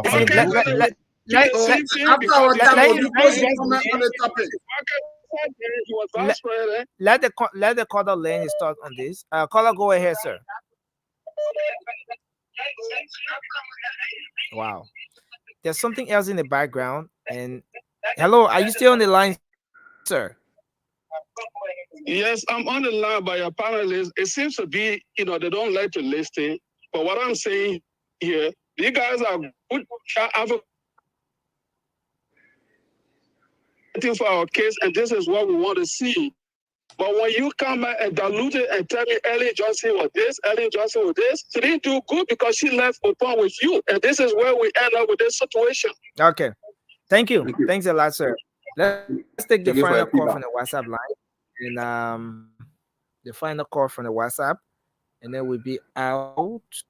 We have to transition to the next segment of the show. Maybe I should get a call. Okay, let me take this one from this line. Okay, hello. It's good to have you. Yeah, hello. Please go ahead. Hello. Okay, my name is Chris. I'm calling from Stockton, California. Okay, Chris. My point is that I agree with everybody on the platform, but the community has to get involved in order. Okay. The community has to get involved. Even in America that they talk about, in California, there's a lot of things that is done on the community level to empower the youth, the children. For example, the hospital in a community may develop a program to keep people well for chronic illness like high blood pressure, diabetes, congestive heart failure. For example, in Liberia, you could look at places like Soniwe. What causes malaria? What can you do? Community and the medical school, nursing school can start that and then roll it over to some organization, company to help. If you put all of these on the government, there will be a failure.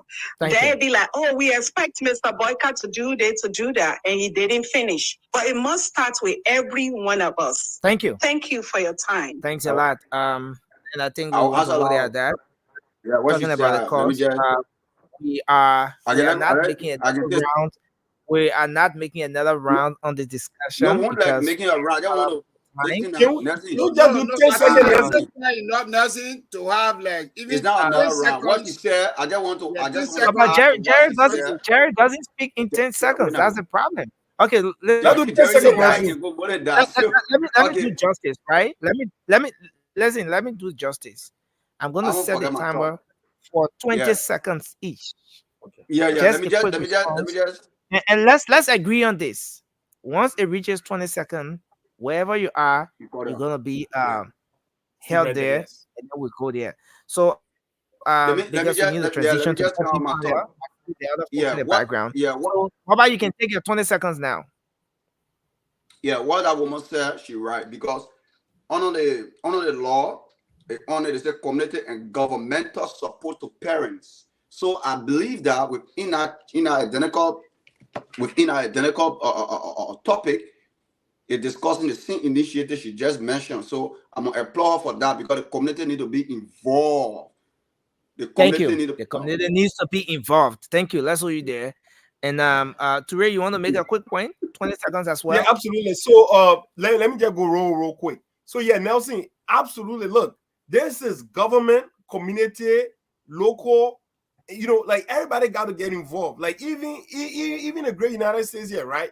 You have these community recreational programs and stuff like that. What we do about coaching, mentorship, and all that stuff. So everybody hands on deck. I think that's the approach that Ellen Johnson had, and nobody had to praise Ellen Johnson because I have my own reservation on Ellen.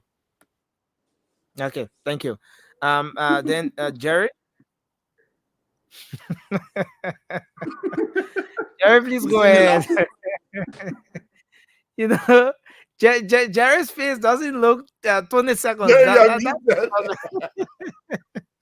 Let me tell you. Just shoot the shot one time, Jerry. I'm not Joseph Boakai government. Any teacher that study with students, you'll be punished. And we believe in community engagement. That's why we established the PTA. That while between school and parent, there is a relationship.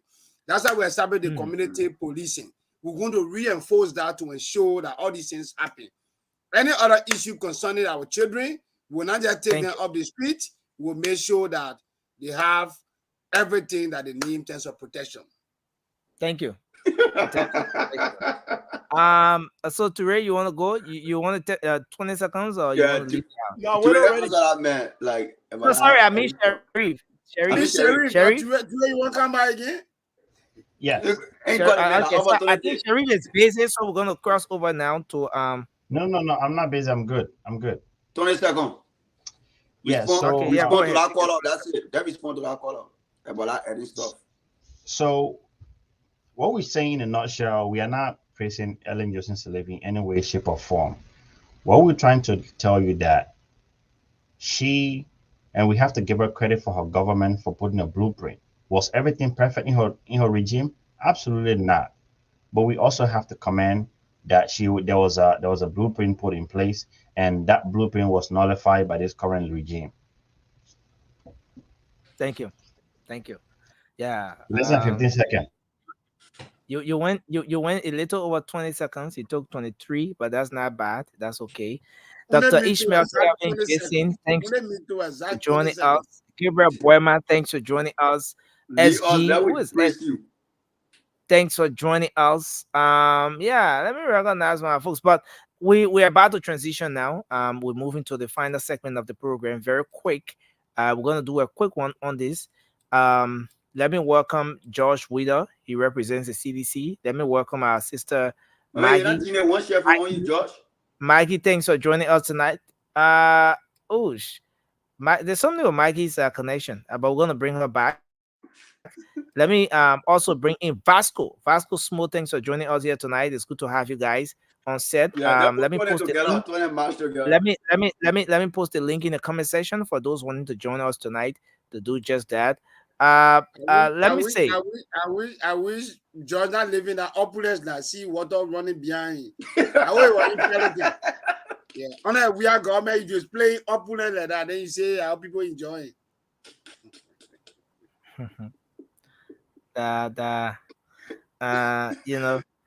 But I want to say welcome. Jerry, I will not say anything now. That my man more about one TV. I got time for you. My man told the girl or she left. No. Listen, guys, don't bring that other thing here. Y'all keep that other discussion for behind the scene. So don't matter, man. But don't matter, man. The play you won't go. But let me say, welcome, guys, and to all of our viewers. Well, we're now on the final segment of the show.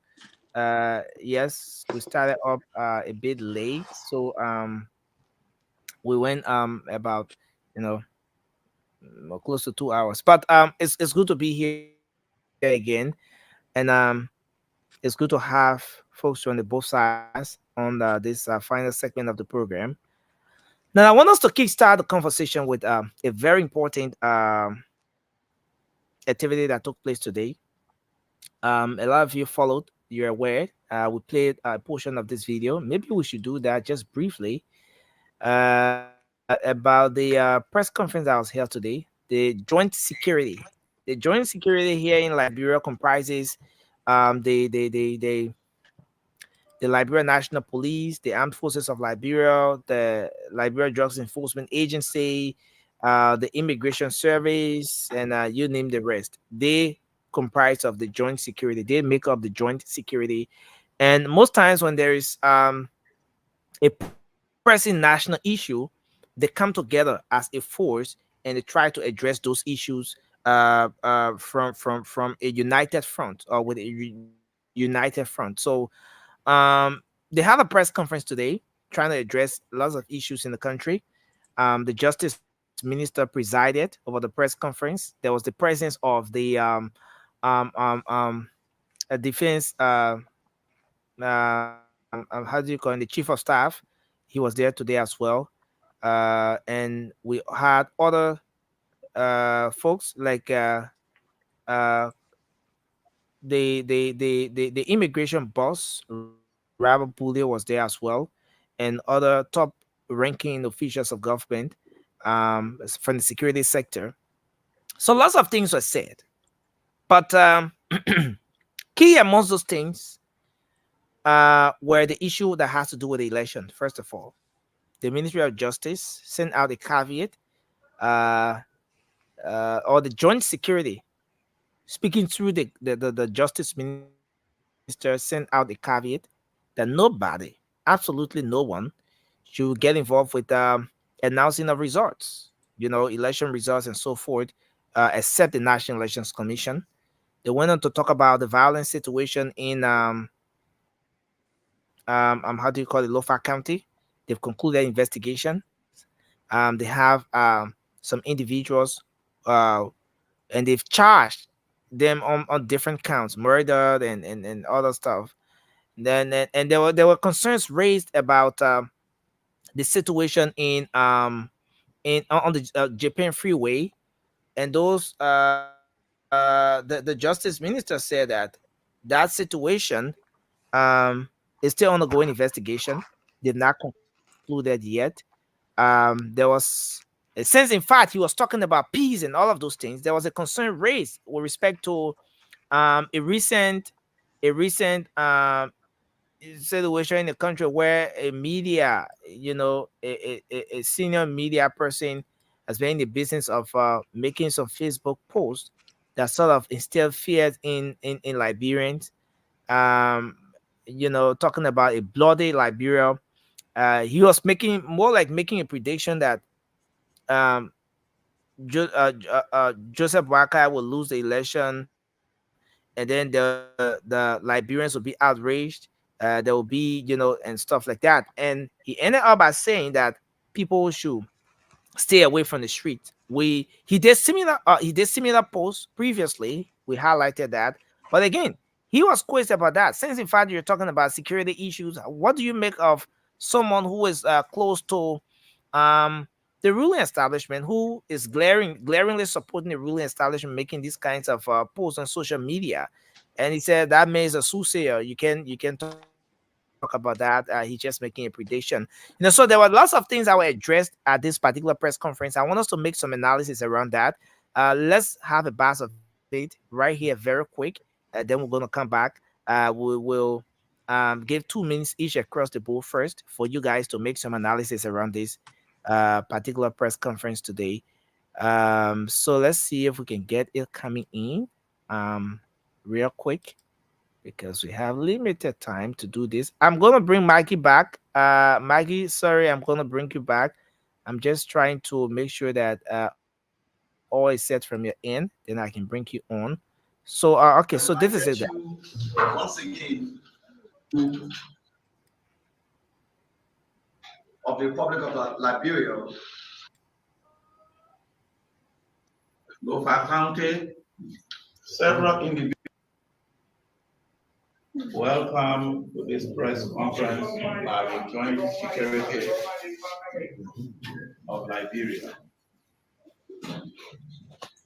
We wish to announce that following investigation into the violence which erupted on Friday, September 29, 2023 in Foya, Lofa County, several individuals have been charged with various crimes, ranging from murder,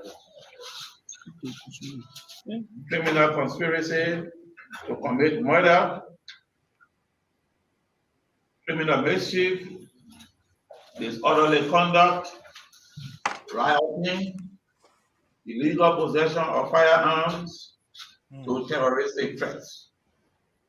They have been duly forwarded to court and are awaiting trial.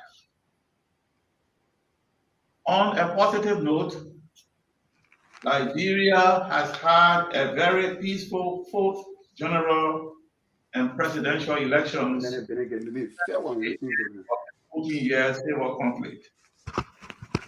This, we believe, is evidence that multi-party democracy is gaining strong roots in Liberia.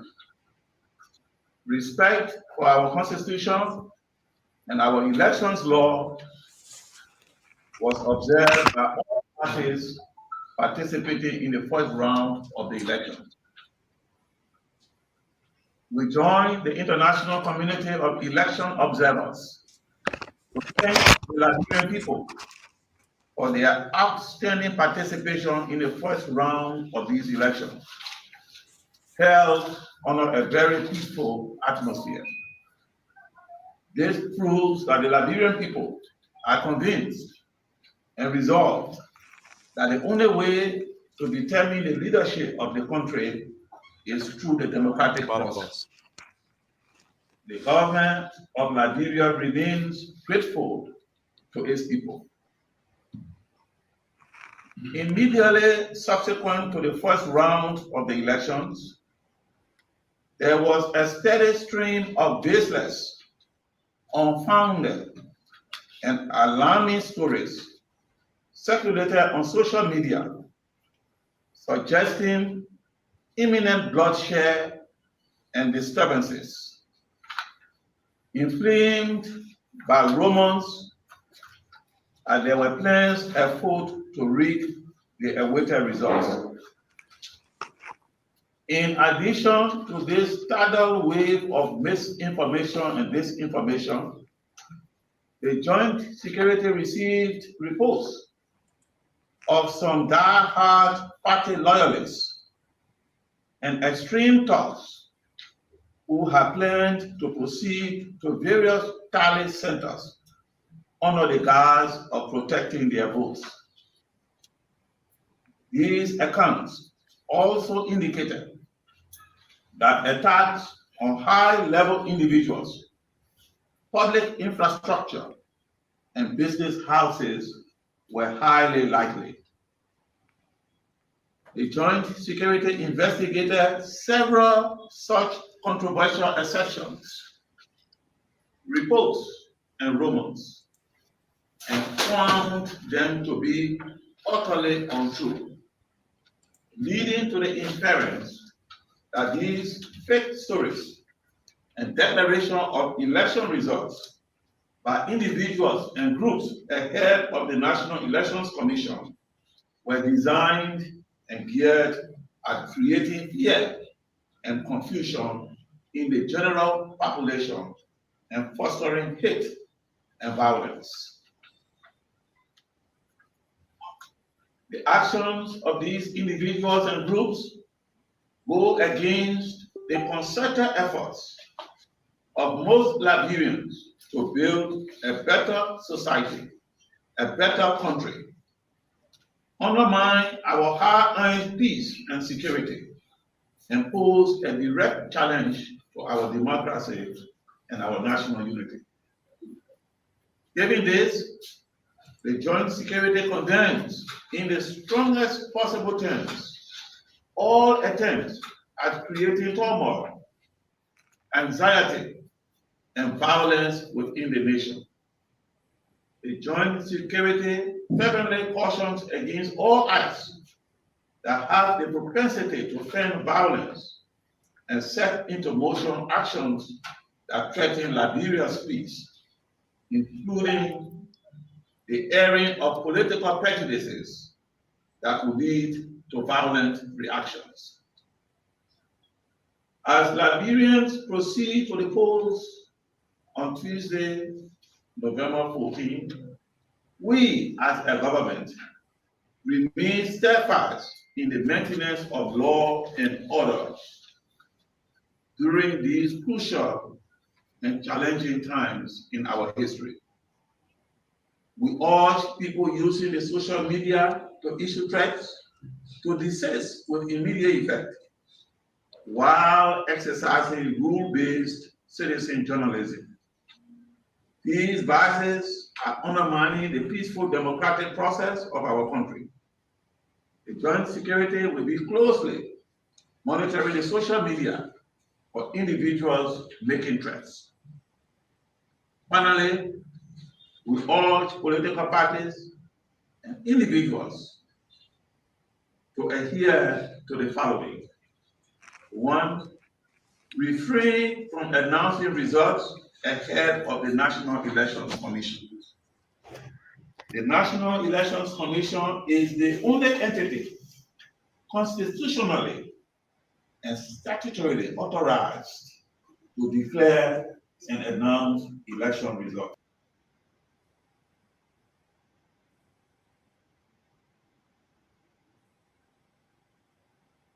Okay, so there you have it, guys. Now, I think it was a long one. Now you can start with me because I'll still be leaving for home, man. Yeah. So yeah, I'll just end the show from there. Yeah. Certainly. I want us to make some analysis around this. Let me bring Maggie on. I want us to make some analysis around this. Maggie is here, the female is here. So Jerry, we're taking you from up there, we're bringing you all the way down here for a female to go there. We're not asking, your opinion. Doesn't put me in mobile place when he leaves, please. Why you want to get in Moba's place? Moba, can you always be down there. So when me get dressed, but I respect my sister and I know that even she will take Moba place. That can require you to start the conversation. Yeah. No, I was only going to end the show from home, but if y'all want me okay, so yeah, so let's do this. We're gonna make I'm gonna do it this way. Let's do 3 minutes each and just make one round on this talking point and go to the lines and then we'll be done. We don't have the luxury of time, so I hope we can do it within the given time. So you guys watched the press conference today from the Justice Minister speaking on behalf of the members of the Joint Security, and following that particular presentation, there was a question asked, and yes, I want us to go back to this and listen to what the response of the Justice Minister was to this particular question. Now, aside from that question, there's a particular post I want to share on the screen here. I don't know how many of you are able to see this. I don't know how many of you can see this. There's a particular post I want to share here. Let me see if I can get it coming now. Okay, so this is it. Can you guys see it? Okay. We're not seeing anything else. All right, there you go. Now we're seeing it. Yeah, we can see now. Okay, so that's a post from Philibert I think S. Brown. Okay, so I think a lot of you know him. He's a media person in the country. And he posted, "Be the doubting Thomas in South Main. Prepare yourself for the damaging reality. Purchase food, medication, and water. Vote and stay home." He posted it 2 days ago. And then you come back to another one. It says, class predictions. President, we are winning the presidency. Unity Party will reject the NEC results. Civil unrest will ensue in Monrovia, leading to a violent clash or to violent clashes. Vote and stay home. Now, when you listen to the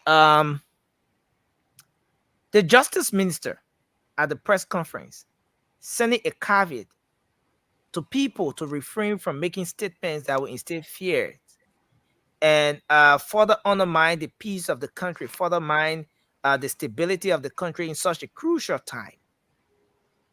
And looking at this post, now I'm going to leave all the analysis over to you. You know, one of the reasons why I like this show is that I don't get to make any analysis here. All my own analysis, I can do on the other side. But I want you guys to make your own analysis here. This is a video. Let me play this one very quick. we're gonna make the rounds shortly. I want you to listen to this video, watch this video. Those of you following via radio, I want you to listen. Emphasizing on electoral violence, and I would love to be specific. Of recent, we witnessed a terrible incident occurred at the Japanese freeway area, and that incident was actually occurred between supporters believed to come from the CDC and ACOP. We saw some Liberians were maltreated. Do you have any record on that? And perhaps if you did any investigation, what's the conclusion of your investigation? And lastly, you talk about asking political parties to stop, announcing election results. Clearly, it has been seen that the CDC and the Unity Party have been doing this over the time. So, what has been your stand? And as we go for the runoff on Tuesday, if you notice any political parties doing this, what could be the consequence that you will do? Well, you have to draw a line between election or electoral violation and what would amount to a crime. I take note of the fact that I think Spoon started announcing results before anybody else. Probably you also need to examine yourself so that next time, you will be helpful, you will take the lead in telling people do not announce early results. With respect to what occurred on the freeway, it is still being investigated. There are several incidents around the country that are being investigated. That's why the law provides for what we call statute of limitation. Emphasizing on electoral violence, and I would love to be specific. Of recent, we witnessed a terrible incident occurred at the Japanese freeway. I'm trying to get something together. There's a particular portion here I'm trying to capture, but I think we can start with the analysis now. We're going to start up with Morba, and then we'll just follow the queue. Dr. Kelvin, I want to say welcome to the program. Vasco, welcome, and our sister Maggie, welcome as well. Cindy, thanks for joining us tonight. So let's kickstart the conversation. Morba, take on. Thank you, Nelson. When we come on the platform every day, we tell the Liberian people, say the justice system has been compromised by this government. The justice system, I can say for real, it is a mess under this regime.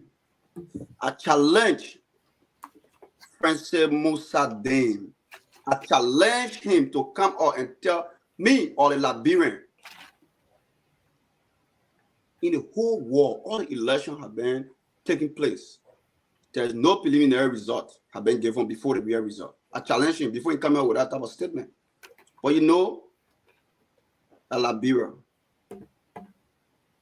Liberia is a country that the president, a dictator, that what he said, that's what they go by. You're talking about all the people, your cut from Lofa who said they were involved, in the murder or what, but you never come out to say who the trigger, what was the perpetrator to that incident. What happened? But your investigation only go towards the Unity Party. Is this the justice we are talking about? Is this how our country is going? And we always sit down there 24/6, we talk, we say what we want to say, and the day they don't even listen to what we want to say. Look at the one that happened in Nima. The president giving all of them to free the people who what we call attempted murder. If possible, somebody was killed in that process. And all were facilitated by the president. And the perpetrator today on his feet, he's running. He is free. Because end of the day, nothing will come from Issa. That's the reason why we come here every day to talk to our people. The country now what we call on-time bomb. Liberia is on a time bomb. The country now what we call on-time. We want the masses to come out and vote against this government because the government means no good. The justice system is only for one regime. Look at the way they're treating people in our country. If you're for CDC, you do whatever you want to do and go free. If you're against CDC, then they bring it, then they talk about justice. Musa Din, the peace of that country is on the shoulder. It's on your shoulder. The peace of that country is on your shoulder. If anything goes wrong, all of y'all will make sure that we pay for it. The Musa Din, the police director, the president, the Koji, the one that came up recently in order to get sanction on him, they all will pay. When I use gun, we'll use the law. We'll use the statement the American government use. My man, I'm Thank you. 3 minutes back. Why you calling me off? Yeah, 3 minutes almost exhausted. Okay, so Moba, listen, Moba, take 30 seconds to wrap up, Moba. Take 30 seconds to wrap up, Moba. Give me wrap up. My Liberian people, y'all can solve this problem. They what we call calamity. It's a swear, you know. There's a book called "The Gods Are Not to Blame," right? Baba Fakule, Olo, and Oduwale. When the gods prophesied, he said, when you born that child will kill his father and marry his mother. That's the type of curse we get on Liberia today. But y'all can make the difference. The difference is to go to that pool and vote against the incompetent government. The government that brings nothing to help but injustice. There's no justice. Killing innocent people. Thank you. I will join you guys when I reach home. Thank you. Toure, I want you to make your own analysis of this. There's a saying that says that justice delays, it denies. And when you're rendering justice, you cannot cherry pick, right? And for far long, we obviously none of us can caution the educational credential of one Musa Din. He's one of the brightest, you know. But there comes a time where you want to put your professional integrity above, you know, your employer, you know, positioning or what the person expects of you, you know, to that extent. And a lot of people have said, well, why is it that Musa Din stay on this job? Because if we should go back, we have seen a lot of incidents where perpetrators have not been brought to justice, or at least nothing have come out of these cases. I mean, we can go to the Tier Ure, you know, situation. And a lot of people say, oh, same President Joe, we have paid for a car. You know, that was it. But how about the people that got hurt? How about the people that were subjected to physical, mental, and other abuse and stuff like that? How do you reconcile all these things? But I agree with him to a lot of extent, because at the end of the day, that's what we expect, you know, see from our justice minister, and they preempting this a press conference today. I think it make a lot of sense, and I think it also going to set a caveat as to what Liberians should expect during this runoff. But what I actually disagree with him on is the fact, and what Patrick Sudu doing? He actually leaned to inform Musa Din that Spoon TV that reporting results. If he actually read it, he actually read between the line, right? But look, I don't know what Musa Din is talking about, but if those results are coming out, I mean, people should be able to give projection. I mean, Spoon is not telling you, oh, you know, the person won. Obviously, that official result come from NEC. We all understand that. But projections should be made. You know, as long as people are going by the tally sheets and all of that stuff, I don't think you have a point there. But yeah, ladies and gentlemen, this is welcoming. This is great. at least seeing people talking about these things. But when we talk about people that are inciting, people that are sort of like you know, acting in a way that sort of undermine or pose threat to electoral violence and stuff like that, I think next should not also be sort of like excluded from this conversation. You know, like, you know, Juliana Brown, whatever her name is, you know, she also need to put her act together. You know, she needs to, because her activities and just the way she carry herself, you know, that thing right there builds a lot of suspicion. You know, like the way she talked to people, the way she approached the media and all of that stuff. The lady is sitting on taxpayer money, so she have to conduct herself in a professional way that will not make people to start sort of like, you know, building this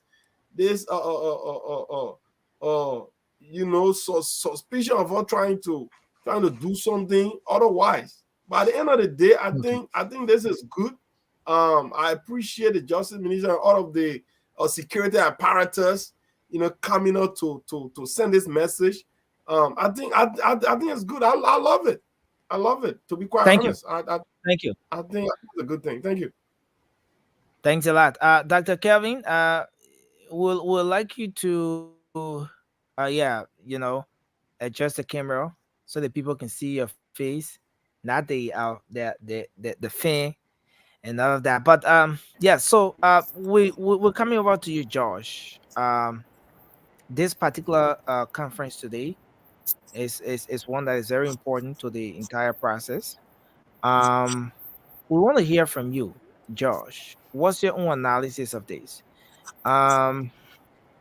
We have a display here, right, of social media post from the managing editor of the Hot Paper newspaper, Philibert Brown.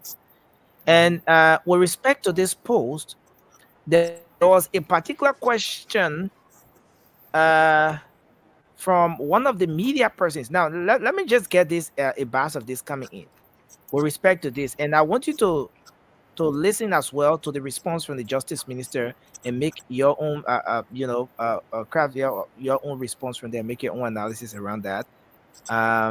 What he said in response to this whole thing about people, after he initially sent a caveat against to individuals wanting to incite people and instill fear, and then how he responded on the other hand to this particular situation. Growing to social media post one of the biggest media manager in Nigeria, the Hot Paper newspaper. And I'm going to quote directly. He said, I quote, "Class predations, President Weah will win the presidency, United Party will reject the NDC results, civil unrest will ensue in Monrovia, leading to violent clashes. Vote and stay home," unquote. Has this been brought to your attention? Yes, we have seen all the posts. And I think, as you said, he prefaces whatever he says by saying prediction, right? So some people are soothsayers. We can't have control over that, but we are watching. I can assure you. Thank you. Do we have any other? Yeah. Yes. So my name is Carmen Lomo. I work for the News Public Trust. I would like to understand, Mr. Minister, how many persons were transferred to court from the FOIA incident? Okay, so let's hold it at that. Some people are soothsayers. The response to that question was, some people are soothsayers. Now, Josh, what do you make of this? The Justice Minister on one hand, at one end, sending a caveat, warning people to desist, whether from the social media or traditional media, to desist from making comments or making social media posts that would further undermine the peace of the country, that would instill fear in people. And then when he's asked about Philibert Brown, who happens to be the managing editor of Hot Paper newspaper, who is thought to be a supporter of this government, then he comes on the other hand to say that some people are soothsayers. So maybe the mayor is a soothsayer, that's why.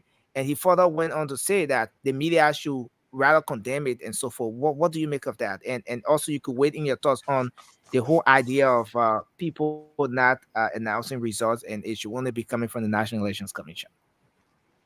Look, Nelson, thank you very much. And I think for the very first time, I will agree with my brother Toure, even though he's not on set, maybe he's at the back.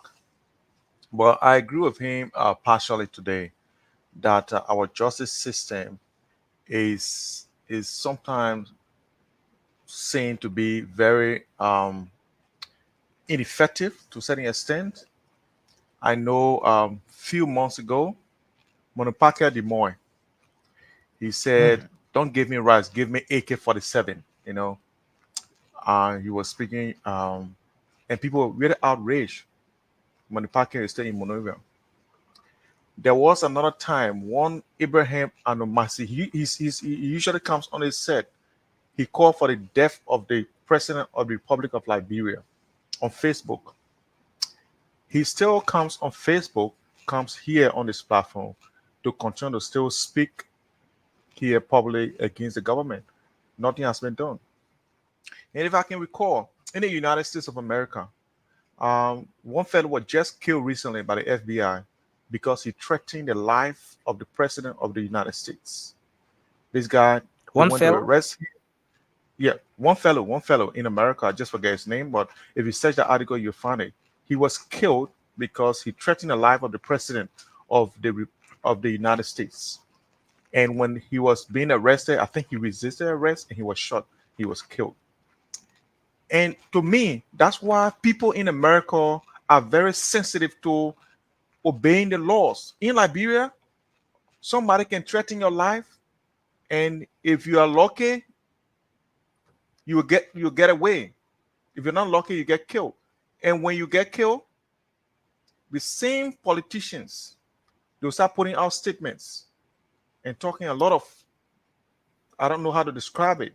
But yes, I understand. When Philibert Brown posted that on Facebook, I was in Liberia. And I frowned at that statement. I think it was very polarizing. I think it was ridiculous to say what he said. But this is something that we have come to get used to, because people will make statements.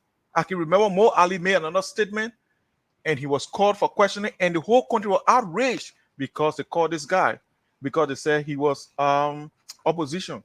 What happened just, I don't know, yesterday or day before yesterday, a plane that's supposed to pick up from Maryland, Harper, to bring to Monrovia an arrested suspect, the Ghanaian national, John Balu, who is a former lawmaker of Maryland County, and his crew ran on the airfield, ran on the train, on the track to stop the plane from flying. In other countries, they will shoot you to death. In Liberia, what happened is Musa Dean will sit down and make a statement. And when people see people doing these things, it becomes habitual. People learn from these things. Our children will learn that it's possible, it's okay that you can run behind a plane and stop it from flying because you disagree that you're carrying somebody to court. You're not going to kill this guy. You're going to just question him. John Balu, who supposed the opposition, ran on the airfield with the people to stop a plane from flying. And we are here talking about, this statement and this statement. I think we are doing disservice to our country, because people are learning from what these people are doing, and it will become something that you cannot eradicate easily. That's why I say our justice system has become very polarized, and people are getting away with a lot of things, and we overlook it because we say it will bring tension. The president, I'm speaking to him directly, that he needs to put his foot down. If Musa Dean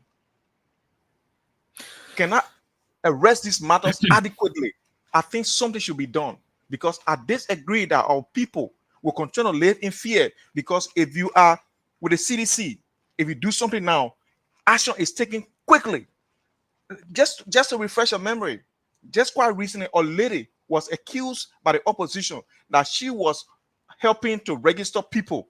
She got fired the next day. She got fired. So Josh, are you putting this squarely? Are you putting this squarely on the the shoulders of the justice minister. You think the ineffectiveness of the justice system is should be squarely placed on the justice minister? And again, I'll come back with this question with respect to how do you reconcile the two? On one end, the justice minister is sending out a caveat, warning people not to make reckless comments that will undermine the peace of the country. But on the other end, he's saying that they've seen the post from Philibert Brown, but maybe Philibert Brown is a soothsayer, he's predicting. So and then the police boss Patrick Sulu went on further to defend that by saying that they look at capacity. They don't think Philibert Brown, despite the comment, they don't think he has the capacity to do to maybe undermine the peace or do anything that will destabilize the country. Yeah, you want to end up on that note. Sure. And Nelson, thank you. Look, Nelson, there are some statements that are made, and you know that those statements derive from other statements and other action of other people. And I will partially agree with the police IG. I think he's right that Philibert Brown cannot stage any uprising all by himself. But if you listen to people like Fagon on the show, who are the doomsayers, who will say there will be this, we won an election. When you see somebody like Dillon holding blue plastic bag in your hand, that he got all the results and they have won, people can actually look at that and realize that if somebody else is announced, there will be calamity, there will be chaos, there will be catastrophic results in this country. I think people can say that because people can deduce from what people say, and it is what it is. But I've realized that every time that opposition get involved with something, it does not go anywhere because we say we want to maintain a peace. Because I think that's one of the greatest things we can do for our country, to make it peaceful. And I think what the president is doing, but it's also killing our society, because people will see this action and will feel that it's good to do it, and they will continue to do it. Thank you. Okay. I hope the same 6 minutes you gave George.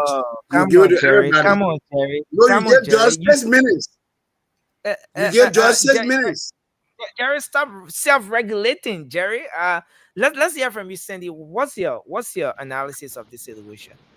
Well, good evening, and it's good to be here. Look, so Gloria passed away. You're right. Mr. Philibert Brown himself has said that he's related to President George Weah. So I think you're right with respect to the comment you just made. But go ahead. Let's hear you. Look, I'm going to agree with some of the things my brother George Weah said. I'm going to agree with him. My brother alluded to the failure of Mr. Weah that we have been talking about. And that's why Mr. Weah need to go. My brother agreed that Musadin is unqualified, that he's not doing his job. My brother agreed to that. My brother agreed that even though Musadin is not doing his job, Mr. Weah remains mute and says nothing to Musadin. My brother agreed to that. And this is a trend. This is what we see President Weah doing. When the finance minister is doing nothing, he still praises the finance minister. When his government officials are not performing, he keeps them in their position. He says nothing. So there has been statement, reckless statement, George. I agree with you, brother. I think from both sides, we've seen some statements. In recent time, this Philibert Brown guy is not new to us. We know that prior to the first the first round, this guy made some damaging statements. We saw those. He would never question. He's making similar statements again. We should prepare. There will be violence. And you think, oh, this guy is not capable of doing anything. He's not capable of doing anything. This guy I heard, he was either the Minister of Defense or some assistant Minister of Defense doing child state of time. That's what I heard. This guy is capable of doing something. Any Liberian is capable of doing something. It took just few Liberians to bring civil war to Liberia. Few Liberians. But no, Musa Din won't say anything because he is not capable of doing the work. And our president won't say anything to Musa Din because that's the trend. That's how Mr. Weah performed. Mr. Weah don't say anything to his officials that are not doing anything. And that's why Liberian people, look, we need a serious-minded leader. We need a leader that will address the issue. We need a leader that will stand up to people that they appoint in government position. We need Mr. Boakai that will stand up to his justice ministers, to the security forces, to the Minister of Finance, to his government officials, and say, look, if you remain mute on this statement, it could cause a major chaos to Liberian people. So yes, Judge Widow, my man, I think we agree today. We agree. Can you remove your cap? Okay. We agree today. Musa Din is not doing the work. But that's not the bigger problem. The bigger problem is your president. The bigger problem is your president who will recognize failure in his government but refuse to address it. That's the bigger problem. And that's the problem we are going to remove. So thank you, Judge, for recognizing the failure in the CDC government. And that's why the Liberian people will remove him on Tuesday. Thank you. Thanks a lot. July, you, Cindy, for making your own analysis around that. I mean, don't give me something better New York. My name is Jirau Sunday. Oh, Jirau. Jirau, it means okay, I just call you Cindy. I just call you Cindy. The quiet way, the quiet way. Thank you. My man Jerry, you always have something like you more than Raymond now. But let's move to Vasco. Vasco, it's good to have you. I mean, thanks for joining the show. Vasco, I want to hear you. Let's hear you. Let's hear your analysis of this. The situation. You followed everything, the videos we played, the post we've displayed, and everything. What's your honest analysis around this? Let's hear you. Thank you so much. It's good to be here. So, you know, when it comes to Philibert Brown, I want to take you guys back at the early stage of President Weah leadership. It was the same Philibert Brown that came out with the issue of the 16 billion. And I guess every one of you guys here down are supporting the Unity Party. You believe what Philibert Brown said. That issue of that 16 billion, it almost brought our government down to the feet. So today, Philibert Brown is coming out. I mean, he's making a prediction, and we all know what is a prediction. Philibert Brown is not telling you that there will be war or whatsoever. Philibert Brown is saying something because the group of people we are dealing with right now in the opposition, gentlemen. CDC, we were in opposition. We kept the peace for 12 years. Some of the statements that are coming up right now during this electoral period, you never heard that kind of a statement. We went to 2 different elections, we lost. It was the same George Weah that told the partisan, then leave it, our time will come. But we see the people, the Unity partisan. Nelson, I will try to get a video and send it to you. Abraham Muzi, and Muzi that always on this show. Yeah. There is a guy who always calling on Abraham's show. And you know very well that the John Security monitoring Facebook, you just heard them. Even the Mark Jabatel. Right now, go see all Mark Jabatel posts. That guy is telling the people that they have almost 500 men that waiting at the Sierra Leonean border just waiting for the election result to be announced. Once the election result is announced and George Weah win the election, they will move in. They will move in and get George Weah out. Who are you talking about? You're talking about, you know, I don't want us to elevate AB's statement here, because No, AB is there not is no here, God. you know. I was saying the video, you know, anything I say, yeah, I got evidence. I was saying the video.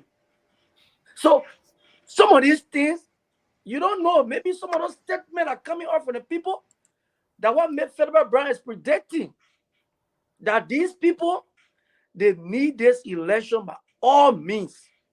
The only thing that they will accept is Joseph Human Burger to win the election. So, for me, this in is conclusion, scary. Yeah, in conclusion, but is scary. listen, Vasco, what's the analysis of the Justice Minister's own response to that particular statement? Yes, you said the statement is scaring. Yes, you said the statement is terrible. You're wanting to link that statement to other comments that have been coming from folks from other sides of the political divide, and you think it's because of what other people have been saying that a veteran media person like Philibert Brown, a relative to the president, you think it's because of what other people have been saying that has now triggered the Facebook post that Philibert Brown is making. Yeah. But how will you address the response? How will you turn the response from the Justice Minister with respect to the Philibert Brown situation, considering that he was very strong in his words when he sent out the caveat against people making comments, whether online on the Facebook or on the traditional media? He condemned it, but then when it came to Philibert Brown, he said, "Oh, the men are predator. The men just predating. Maybe the men are soothsayer." How do you address that? I mean, just in your yeah, Nelson. I mean, there is no other way you can address that statement. But you know, the Justice Minister is a seasoned lawyer also. So these people, they look at statements and they analyze it according to their fee. Okay, so Philibert Brown coming out with that statement, like I said, for me, it is just something that he tried to put the security apparatus, and, you know, to give them information that they should watch out. Okay, you think he was informing the security apparatus? Informing the security apparatus about what might happen because of the kind of people we have in the opposition. You hear me, butt naked having a group now called Rescue Soldiers. You listening to his threat. But Vasco, don't you think that in the case of an information, he should be since in fact the information is sensitive, he should be passing it on to the stakeholders in the security sector rather than taking it to Facebook? Don't you think so? I think he did that. I think he did that. But also, some of these things people got to flag it up because the social media, a lot of people see it. Okay. Look, people have to be prepared. For me, right now, I buy enough food for my family. No, that is still coming. That is still coming. Yeah, they're coming. Everybody gotta be prepared because that is still coming. Thank you, Vasco. You saw the way the people get killed. You saw the way the people kill human beings. Listen, Vasco. You saw the way the people kill human beings. You saw the way the people kill people. Listen, as much as we can make our analysis around these issues, we as a media institution, we want to stay away from instilling fears in people. This network is very powerful, and so I don't want us to do that. Yeah. But let's afraid. Nelson, I'm just afraid of the people we have in the opposition.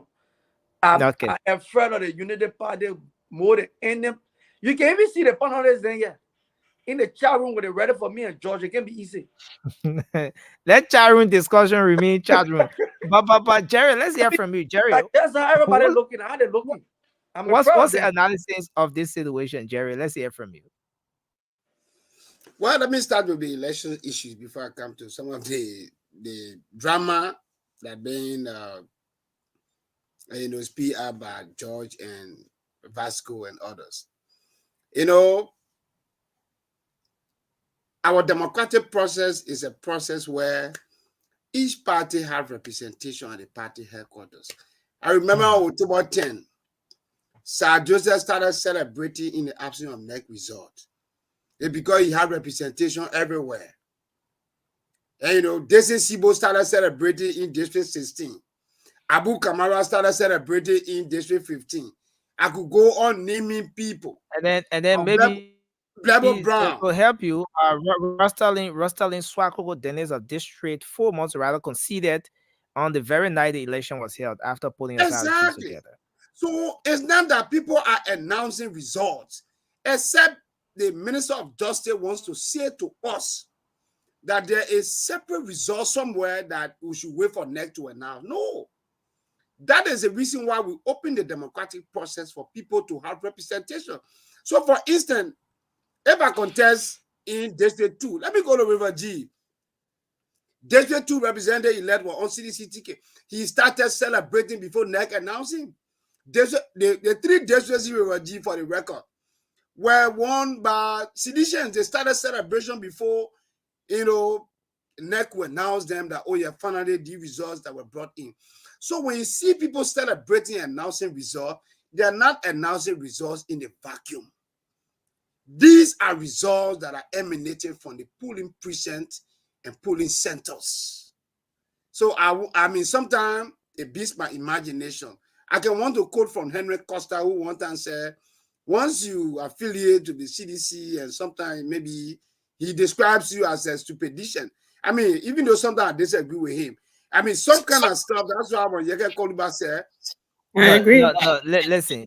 You disagree with me. You see what I was talking about? You see how let's do this. Let's do this, guys. You see how the thing? Now, Josh, not you don't address the issue. Guys, let's mute. Guys, let's mute. Please. No. Please mute. You see how the thing? Vasco, can I mute Vasco? Can I mute Vasco? So last evening we had a situation here, and I don't want us to go back to that very situation where our sister Maggie was quoting the Bible, and then it went the other way. Please, let's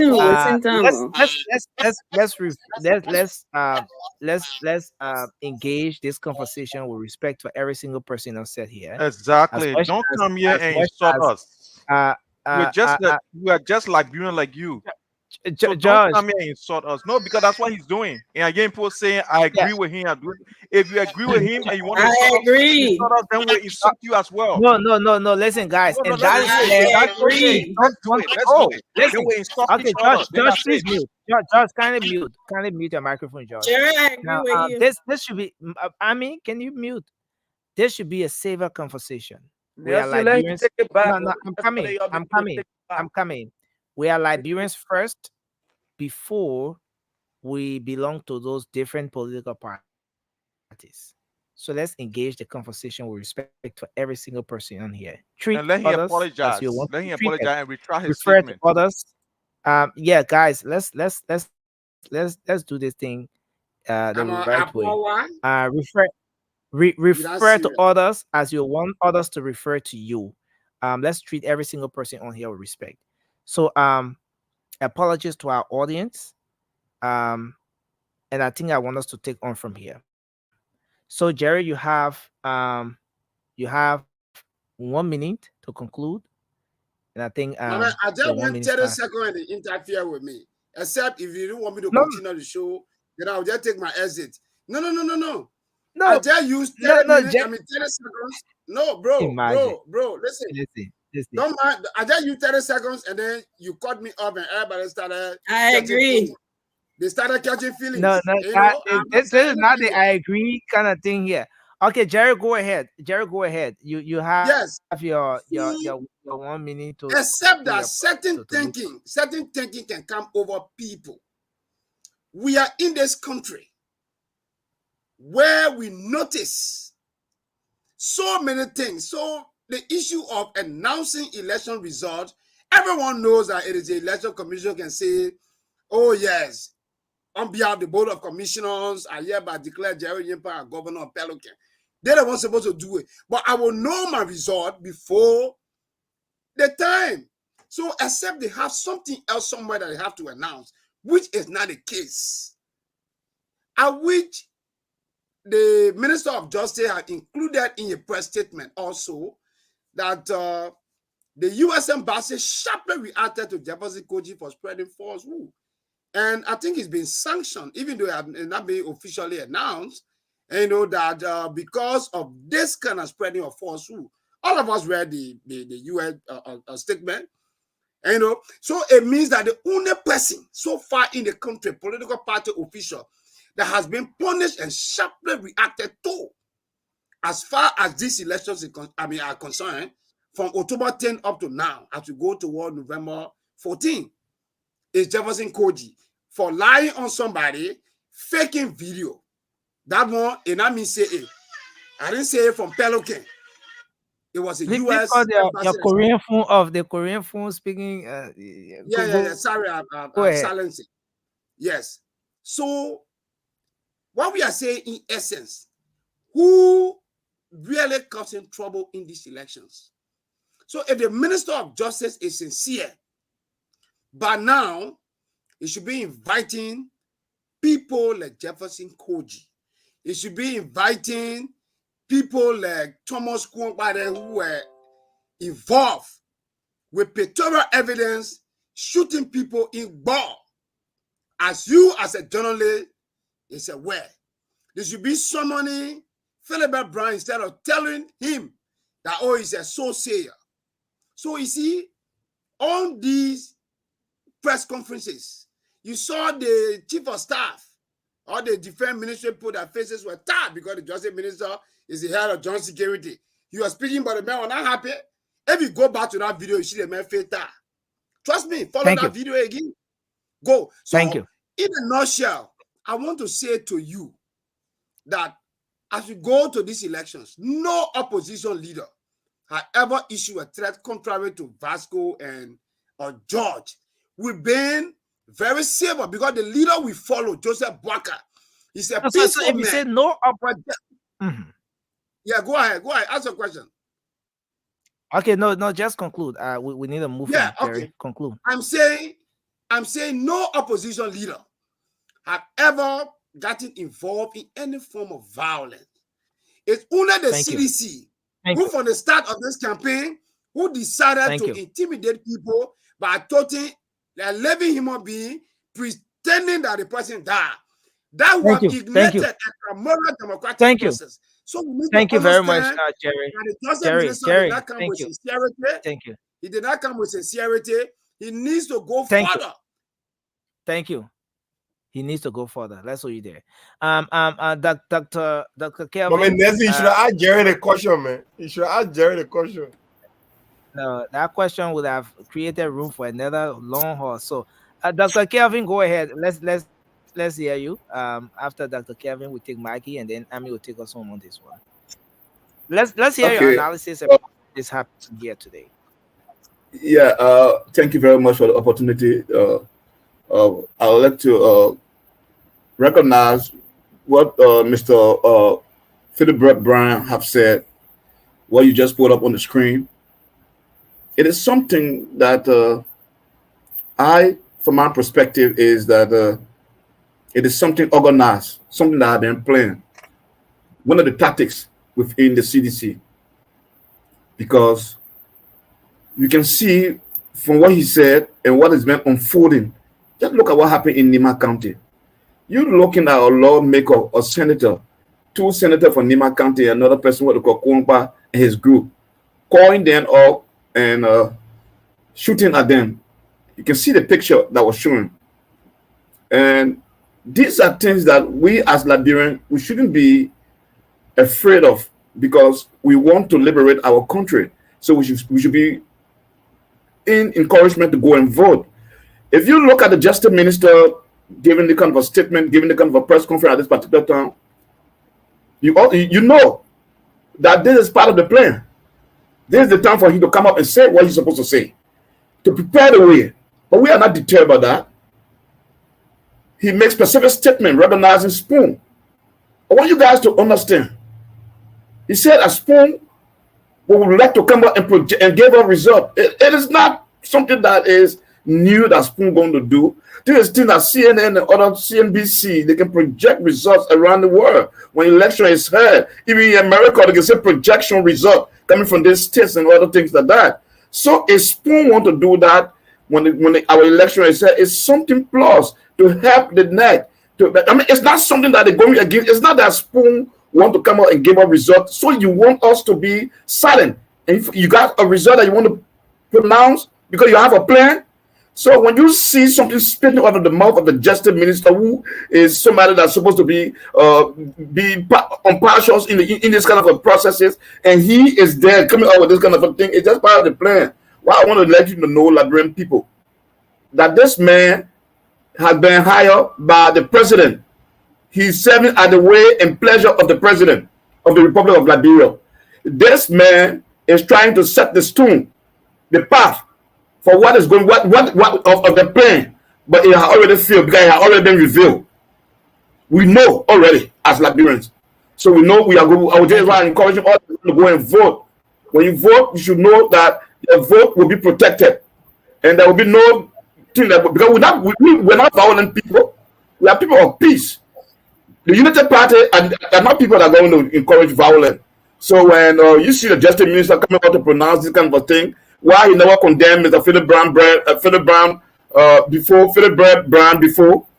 So you know what is the plan. Thank you. With that, I rest my case.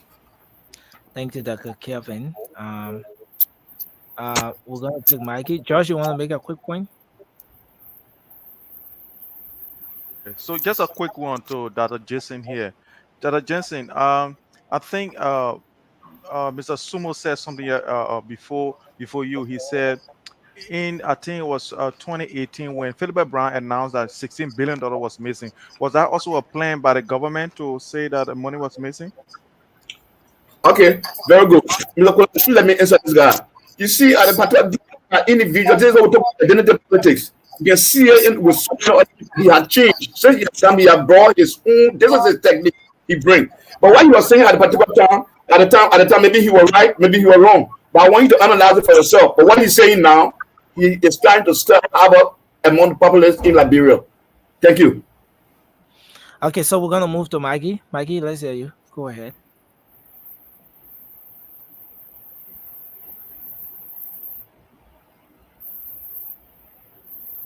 Maggie? Okay, let me unmute you. Go ahead. Change that phone. Mute. Change that phone. Me. Yeah, I just unmuted you, Maggie. Go ahead. No, mute. No, Nancy, mute me. You mute me. Then, Yes. can you hear me now? Unmuted. Yeah. Yeah, we can hear We you. can Go hear ahead. Okay. Okay. Second part. Hello to the fellow Liberians. What I want to say about the Justice Minister, if you're not cooking something, you wouldn't be saying such. We all know that only one person constitution is supposed to announce election result, but all over the world, like my panelists have said, even in the great United States that we sit right now, CNN, Fox, wherever will start to announce result. The moment the poll close, we start to get result as the put in as the result come in. And at the end of the day, actually they will project who going to be the president. So for Musaddin to be scared, and probably they already have planned something, but I just want our people to go out there and vote. And their vote gonna be protected. Our vote gonna be protected. All the scare tactics will result with nothing. When you see something, say something. Don't let the CDC people intimidate you. So my Liberian people, don't listen. And we're gonna any entire shit we have, they're gonna announce it. Unless the people announcing something that is not signed by the magistrate. But if it's signed, I don't see why Musaddin is the justice minister is talking and saying no one should. He's a learner man and he know better. But again, when we say something and when you enter a certain group, you start to think like them. I don't want to. I don't want to quote the Bible again. Maggie, But watch when your you language, enter please. certain Watch group, your you try to language. think like that. And We are listening. I'm what did I say? You eating my time, Josh. Please. Josh, You mama, eating let it my woman time. talk about biggie, man. Yeah, that woman You talk eating about. my time. All right, go ahead, Maggie, I got it. What did I say for got you it. to come and watch my language? Go ahead. Oh, I got it. I Go didn't ahead. say anything. Oh, okay. As I was saying until I was rudely interrupted. My people, go out and vote. Vote for your future. And your vote gonna be protected. And as soon as our pool watcher gets the tally sheet signed, they're gonna announce it. It should be once it's real and it's not anything fake, they're gonna announce it. Everybody should encourage it. Yes, we're gonna listen. And one thing I want to say, instead of him talking about what happened to Prince Johnson and Jeremiah Cohn today, he's trying to distract the people's attention for what actually happened today. 7 boys right now laying in the hospital. Are they not Liberians? Okay. Did he talk about Thank that? you, Mike. After Jeremiah Cohn and Prince Johnson notify him about what Queen Empire, whatever his name is, was planning. Anthony Quimba. And I want to say something to Maggie, are you with us? Did you cut me off or you said I should stop? Okay. I say is this my closing? No. Yeah, that's a closing. No, it's not closing yet. They are not taking calls. How you say But Jerry, closing? where you, hey, talking Yeah. busy there? Where you at?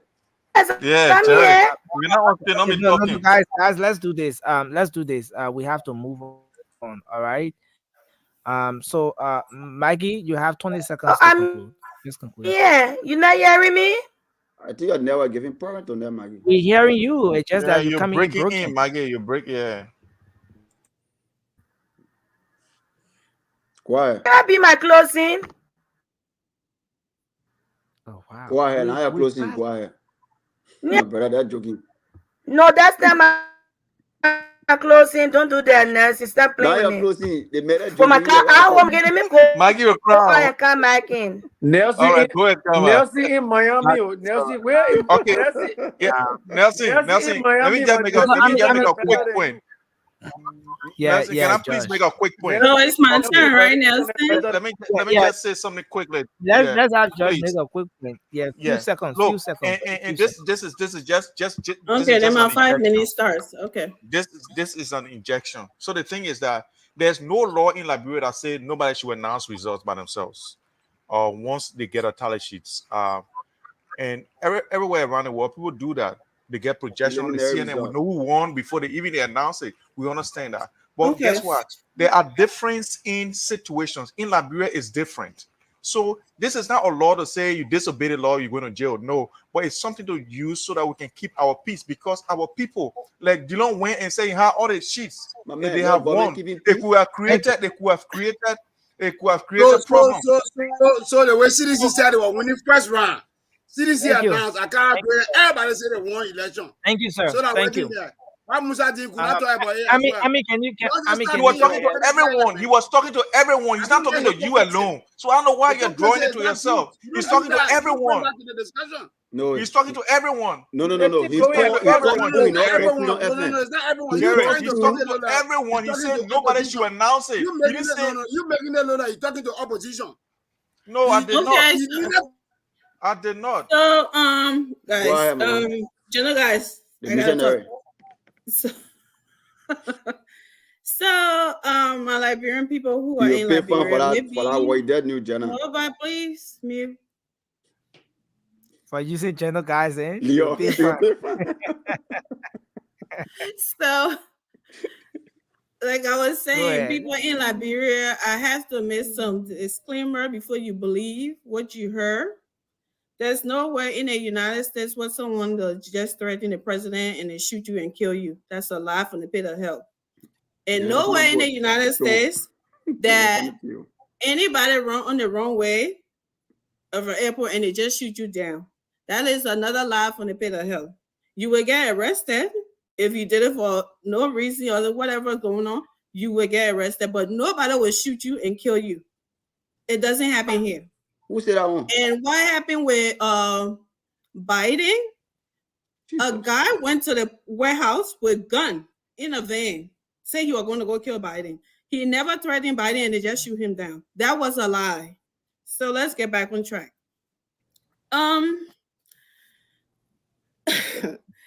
I think everybody had already talked about the whole election something. Yeah, I don't know if there is security risks with somebody reading election results that the justice minister needed to talk about it. I don't know, maybe, but I don't see anywhere where it puts risk if you're reading exactly what's on the title sheet. I don't see anywhere where it should post any security risks. It was an instruction given to him because we know what the guy in that pot cooking, but we got something cooking bigger too. Thank you. Another thing. Someone said that people say things in the past and they get away with it, so it should still continue. I don't understand it. If something was done wrong back then, why should it be right now? I don't understand why our CDC brothers are only imitated the wrong thing from the past government and never, ever, all the things that Madam Eden put in place, good governance, children being protected, not being in the streets selling, all the system that were put in place, none of that. They can't even talk about it being in place. They continue it. But the only thing when they talk about violence, but ain't doing Madam Eden time. The other person said this. The other person did this. The other person did that. It's wrong. It was wrong then and it's wrong today. And it's not a justification. Don't sit on here and try to justify wrong for wrong because wrong was done then, so it's okay for it to be done. You came into power to telling us that you were the change, hope for change. Now hope to keep doing the same thing. So we are sick and tired of hearing this. Jerry, please mute. Flee, fly, flow about the same thing happening then. If we want to talk about threats in the election, there's a whole lot. Okay, Kara's great. She want better Liberia, we'll give her better Liberia. It's a whole lot there. But should it be done today? No. And nobody is saying, and my CDC brother said that, oh, the United Party people are saying that the moment they announce result and it's George Weah we win, it's going to be problem in Liberia. No, that's a lie from the pit of hell. If George Weah going to win the election, let it be free, fair, and transparent. That everybody saw that he won it free, fair, and transparent. Not by rigging. Not me having my title sheet. Jerry, I don't want to talk, Jerry. Wait, I mean, I was talking to now you. I said, I mean, an assistant minister. Jerry, keep quiet. For the government, they might just threaten. They might just threaten that there will be a blood against the United Party people. Exactly. As former assistant minister, he communicated. Jerry, keep quiet, Jerry.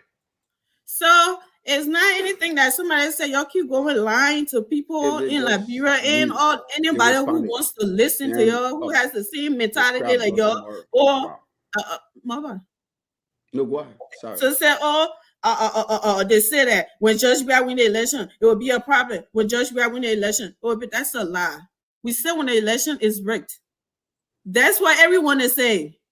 If Judge Weah win the election, that they didn't win it free and fair. Let everybody see it. I can't have my title sheet telling me something else and you come out and tell me something else. It's gonna be a problem. That's what the Liberian people are saying. Whether you want to hear it or not, that's exactly what's gonna happen. And somebody coming on giving a relationship with George Weah, he and I, he's my brother. He's like a family. He know I can do this for him before they start giving up threatening stuff. It's not prediction. He said this is what's going to happen. He never said he was predicting something was going to happen. So if United Party is this violent party, why is it that even in Grand Jita, there are people that they talk that they're getting attacked by these citizens and whatever.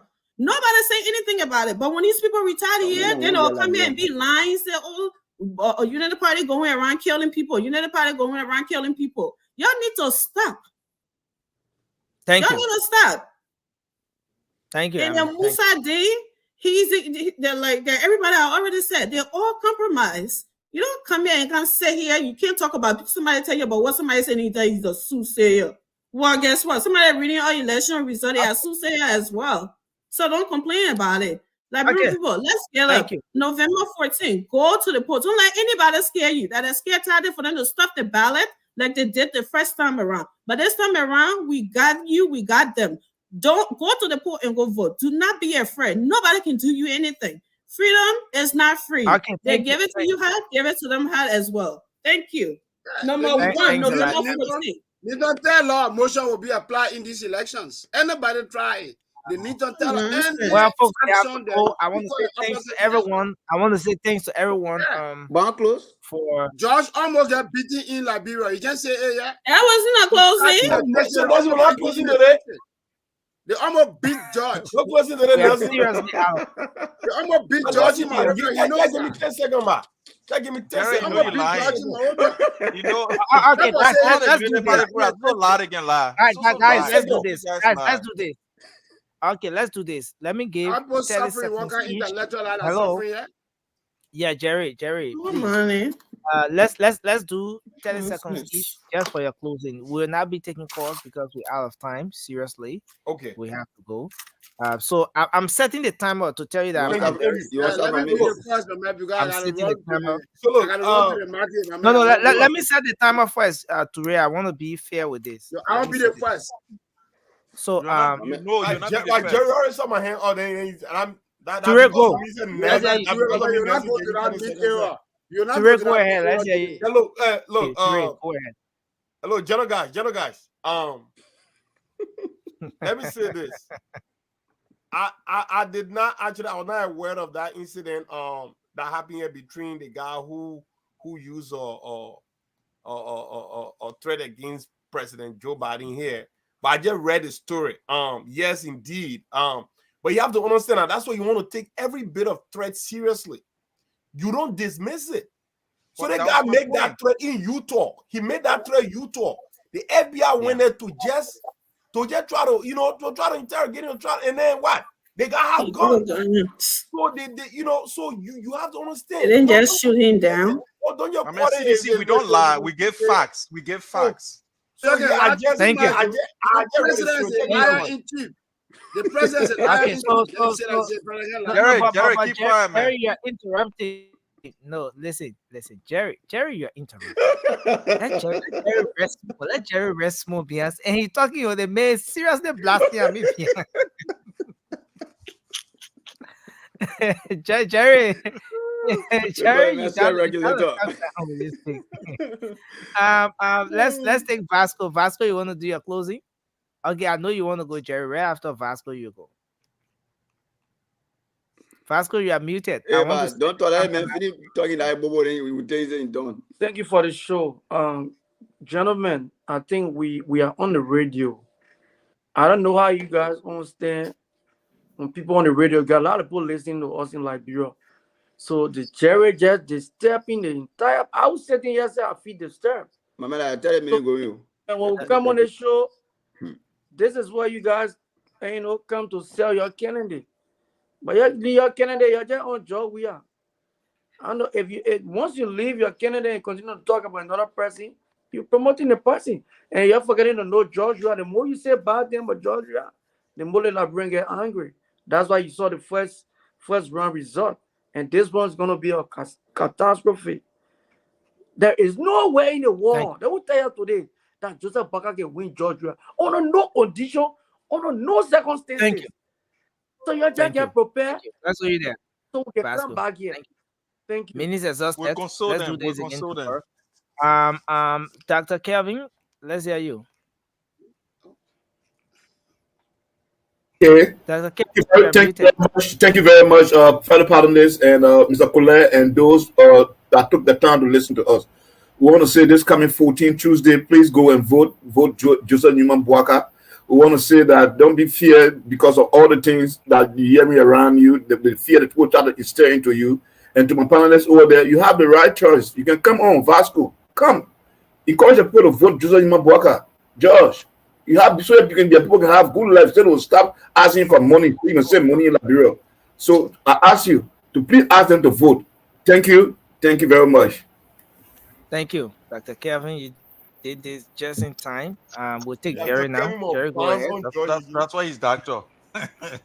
Yeah, vote number 1 on the ballot paper on November 15. Don't mind people like George and other people who lie. But the most dangerous thing you talk about radio.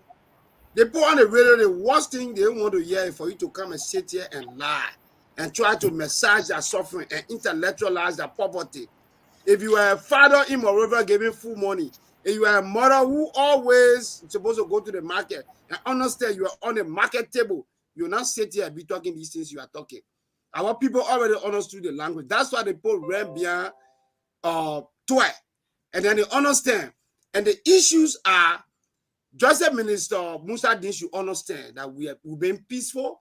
They are the ones who trying to take actions that are against us. They're proving to us. People are at the hospital. He even mentioned that. Thank you. All the people are suffering. Then you come here, you want lecture, you talk about people on the radio. By lying here. Thank you. By lying to the people is the meeting that you should be afraid of. Thank you. Thank you, sir. Then we're done with everyone here. So we move up now. Let's take Josh. Josh, go ahead. Okay, thank you very much, guys. And I will do the thing in record time. So quickly, I know Liberia is not where we want it to be. Things are not exactly how even George Weah planned it to be. But there is a plan. There is a will. And we're together with all hands on deck. Because today I was astonished when I listened to my panelists here in the first segment where they talk about people, community organizing themselves to help themselves to make Liberia better. Together, we can do it. We don't need Joe Boakai. Joe Boakai has been in government. He has lived all his life on government for the past 42 years. Nothing has changed. We always eat in our country. Nothing has changed. This time, we want to make it better. And George Weah is the man that is going to take us there. Thank you. God bless you. And on the 14th, please go there and vote George Weah. He's the only man who can take us forward. Thank you. God bless you. Sandy, let's hear you, sir. So I spoke with a friend from Rwanda today. And she said, "You from Liberia?" I said, "Yeah." She said, Yes. "You know, yeah, we can be laughing at your president." May have a wife and you have a girlfriend, was on their newspaper. I said, wow. But I show my friend that Liberia will have a serious president. That when you see him on your newspaper, it won't be a man with a wife and a girlfriend that you'll be laughing at. So I told my friend, the next time we talk, starting January next year, you will not laugh at me. You will hear the name of a responsible leader. And that person is Joseph Yuman Boakai. My people, for a responsible government, for a leader that will hold his staff accountable for doing the wrong thing, for a leader that will check mark those that he appoints in government offices to do the right thing for you, for Joseph Yuman Boakai. King George, we are out. So that my friend Rwanda will not call me again next year telling me that George Weah baby mama has delivered. Thank you. Thank you. So guys, I saw Mikey trying to come on. Okay, Mikey, you want to do your closing quickly? Can you unmute? Just let me do my closing quick. Now you not me my. Let me do my closing. So my Liberian people, on the 14th, please go in, go and vote. Don't listen to Vasco. Don't listen to George. They don't mean well for you. They don't mean well for the Liberian people. You know that Vasco told us on this platform he got 2 jobs. He told the Liberian people, I got 2 jobs, making a lot of money. But you sit. Please just go. Don't listen. These people don't care about you. The suffering people that are suffering over there. He got 2 jobs. Josh is sitting in America here, Australia, living a better life. He's have a better health care. Vasco have a better health care. He can leave from one job and go to another job. Sleeping in air condition. Please do not listen. Look at your surrounding. Look at your people. Please, on the 14th, vote number 1. Thank you. So we take Amy. Amy, just do your closing quickly. Okay. My 3 minutes starts now. All right. Thank you. You have 30 seconds to do your closing. No, just no. Everybody, Nelson. Well, let me keep talking. JMB, my people, my Liberian people. JMB has not been president for 42 years. It doesn't matter how long they say it, how loud they say it. It's never gonna make it true. JMB has never been a president. That's why he's asking you now. You will hear my Citizen friends talking that JMB is too old. He will not do anything for Liberia. Now, this old person is the one that looking at your country now and know that something is wrong with it. And this young person who had traveled everywhere, lived the best life. He's the one that telling you, and the ones that live here in the white mainland telling you that the country is okay. So I think the old man brain is okay. The young ones are the ones who got problem with their brains. Okay? So listen to him. Joe Boakai look at your country, look at your children, and tell you that things are not right. He's not a messiah. He said, our president here can say, do not compare me with the Almighty. Compare me with your eternity. Compare Joe Boakai with George Weah, for goodness sakes. A responsible statement who will bring stability in your country, to your country. Like Cindy said, his friend will not laugh at him comes January. Vote November 14. Number 1 on the ballot, Joe Boakai, for responsible government, for good education, roles, security. The most important thing, security. Go to the pool. Let us go and make it happen. All that scared is for nothing. Don't listen to them. Thank you. Where is it? Thank you, my sister. You're not saying bad CCTV. Nelson, you can't find a mute button. No CCTV camera beneath the Barack government. I have the mute. I took it from and Vasco getting paycheck every 2 weeks. Every 2 weeks. From the 2 jobs. Every 2 weeks, Vasco getting paycheck. My Liberian people, You know, every 2 weeks. I'm in a modern slavery. I'm trying to go back like this. Yo, wait, let me close. I Wow, beg you. in Liberia, I'm making more money, sir. In Liberia. Okay. I'm waiting for Omeo. Go back to Omeo. Start making noise. I'm my Yeah. own entertainment. My own Gentlemen, entertainment center in ladies Liberia. and gentlemen, boys Our and honor girls. Ellen government, our My honor man, Ellen you talk government, now. but we are government, you can't go back. Exactly. We are government, you Okay. can't go back. Mama Every is night even doing used his to buy closing. medicine. Let's give Every night used to buy let's medicine. give That Mama NGO used to give her medicine. All right. guys. I will remove Ladies people and from the set gentlemen, now. boys and girls. I mean, you got Well, 20 seconds, so that boys and girls. So. I listened to my brother Vasco talking about we're gonna win the election, we're gonna do that, we're gonna y'all will win the election, then you're intimidating people in the country. I know, right? Y'all will win the election. You're carrying to go, you're carrying whole rebel to go fire on Prince Johnson, on the group of Prince Johnson, come back to oh God, what do I want to say? To revenge now, then they will say they made a rebel. Y'all use that word. Exactly. Y'all use that word, say, oh, they made a rebel. They made a this, they made a that. But end of the day, he was still kind. He relaxed himself and he left the police to do their job. But then you want to come on a platform, the international platform, and tell us say you will win the election. If you win the election, you're free the Ghanaian guy. Let the man, you don't want for the man to work, let him go back home. Let him go back. Why you holding him? You will win the election. You're putting people all around to be intimidating our people. Yes, all on social media. Tell us say, oh, win election. You win election free and fair, transparent. We want someone to come here and be, oh, you win election, you will beat Baka. You can't win that election. You leave it. You can't win it. It's over. The only thing we tell our people, you turn out. OVN.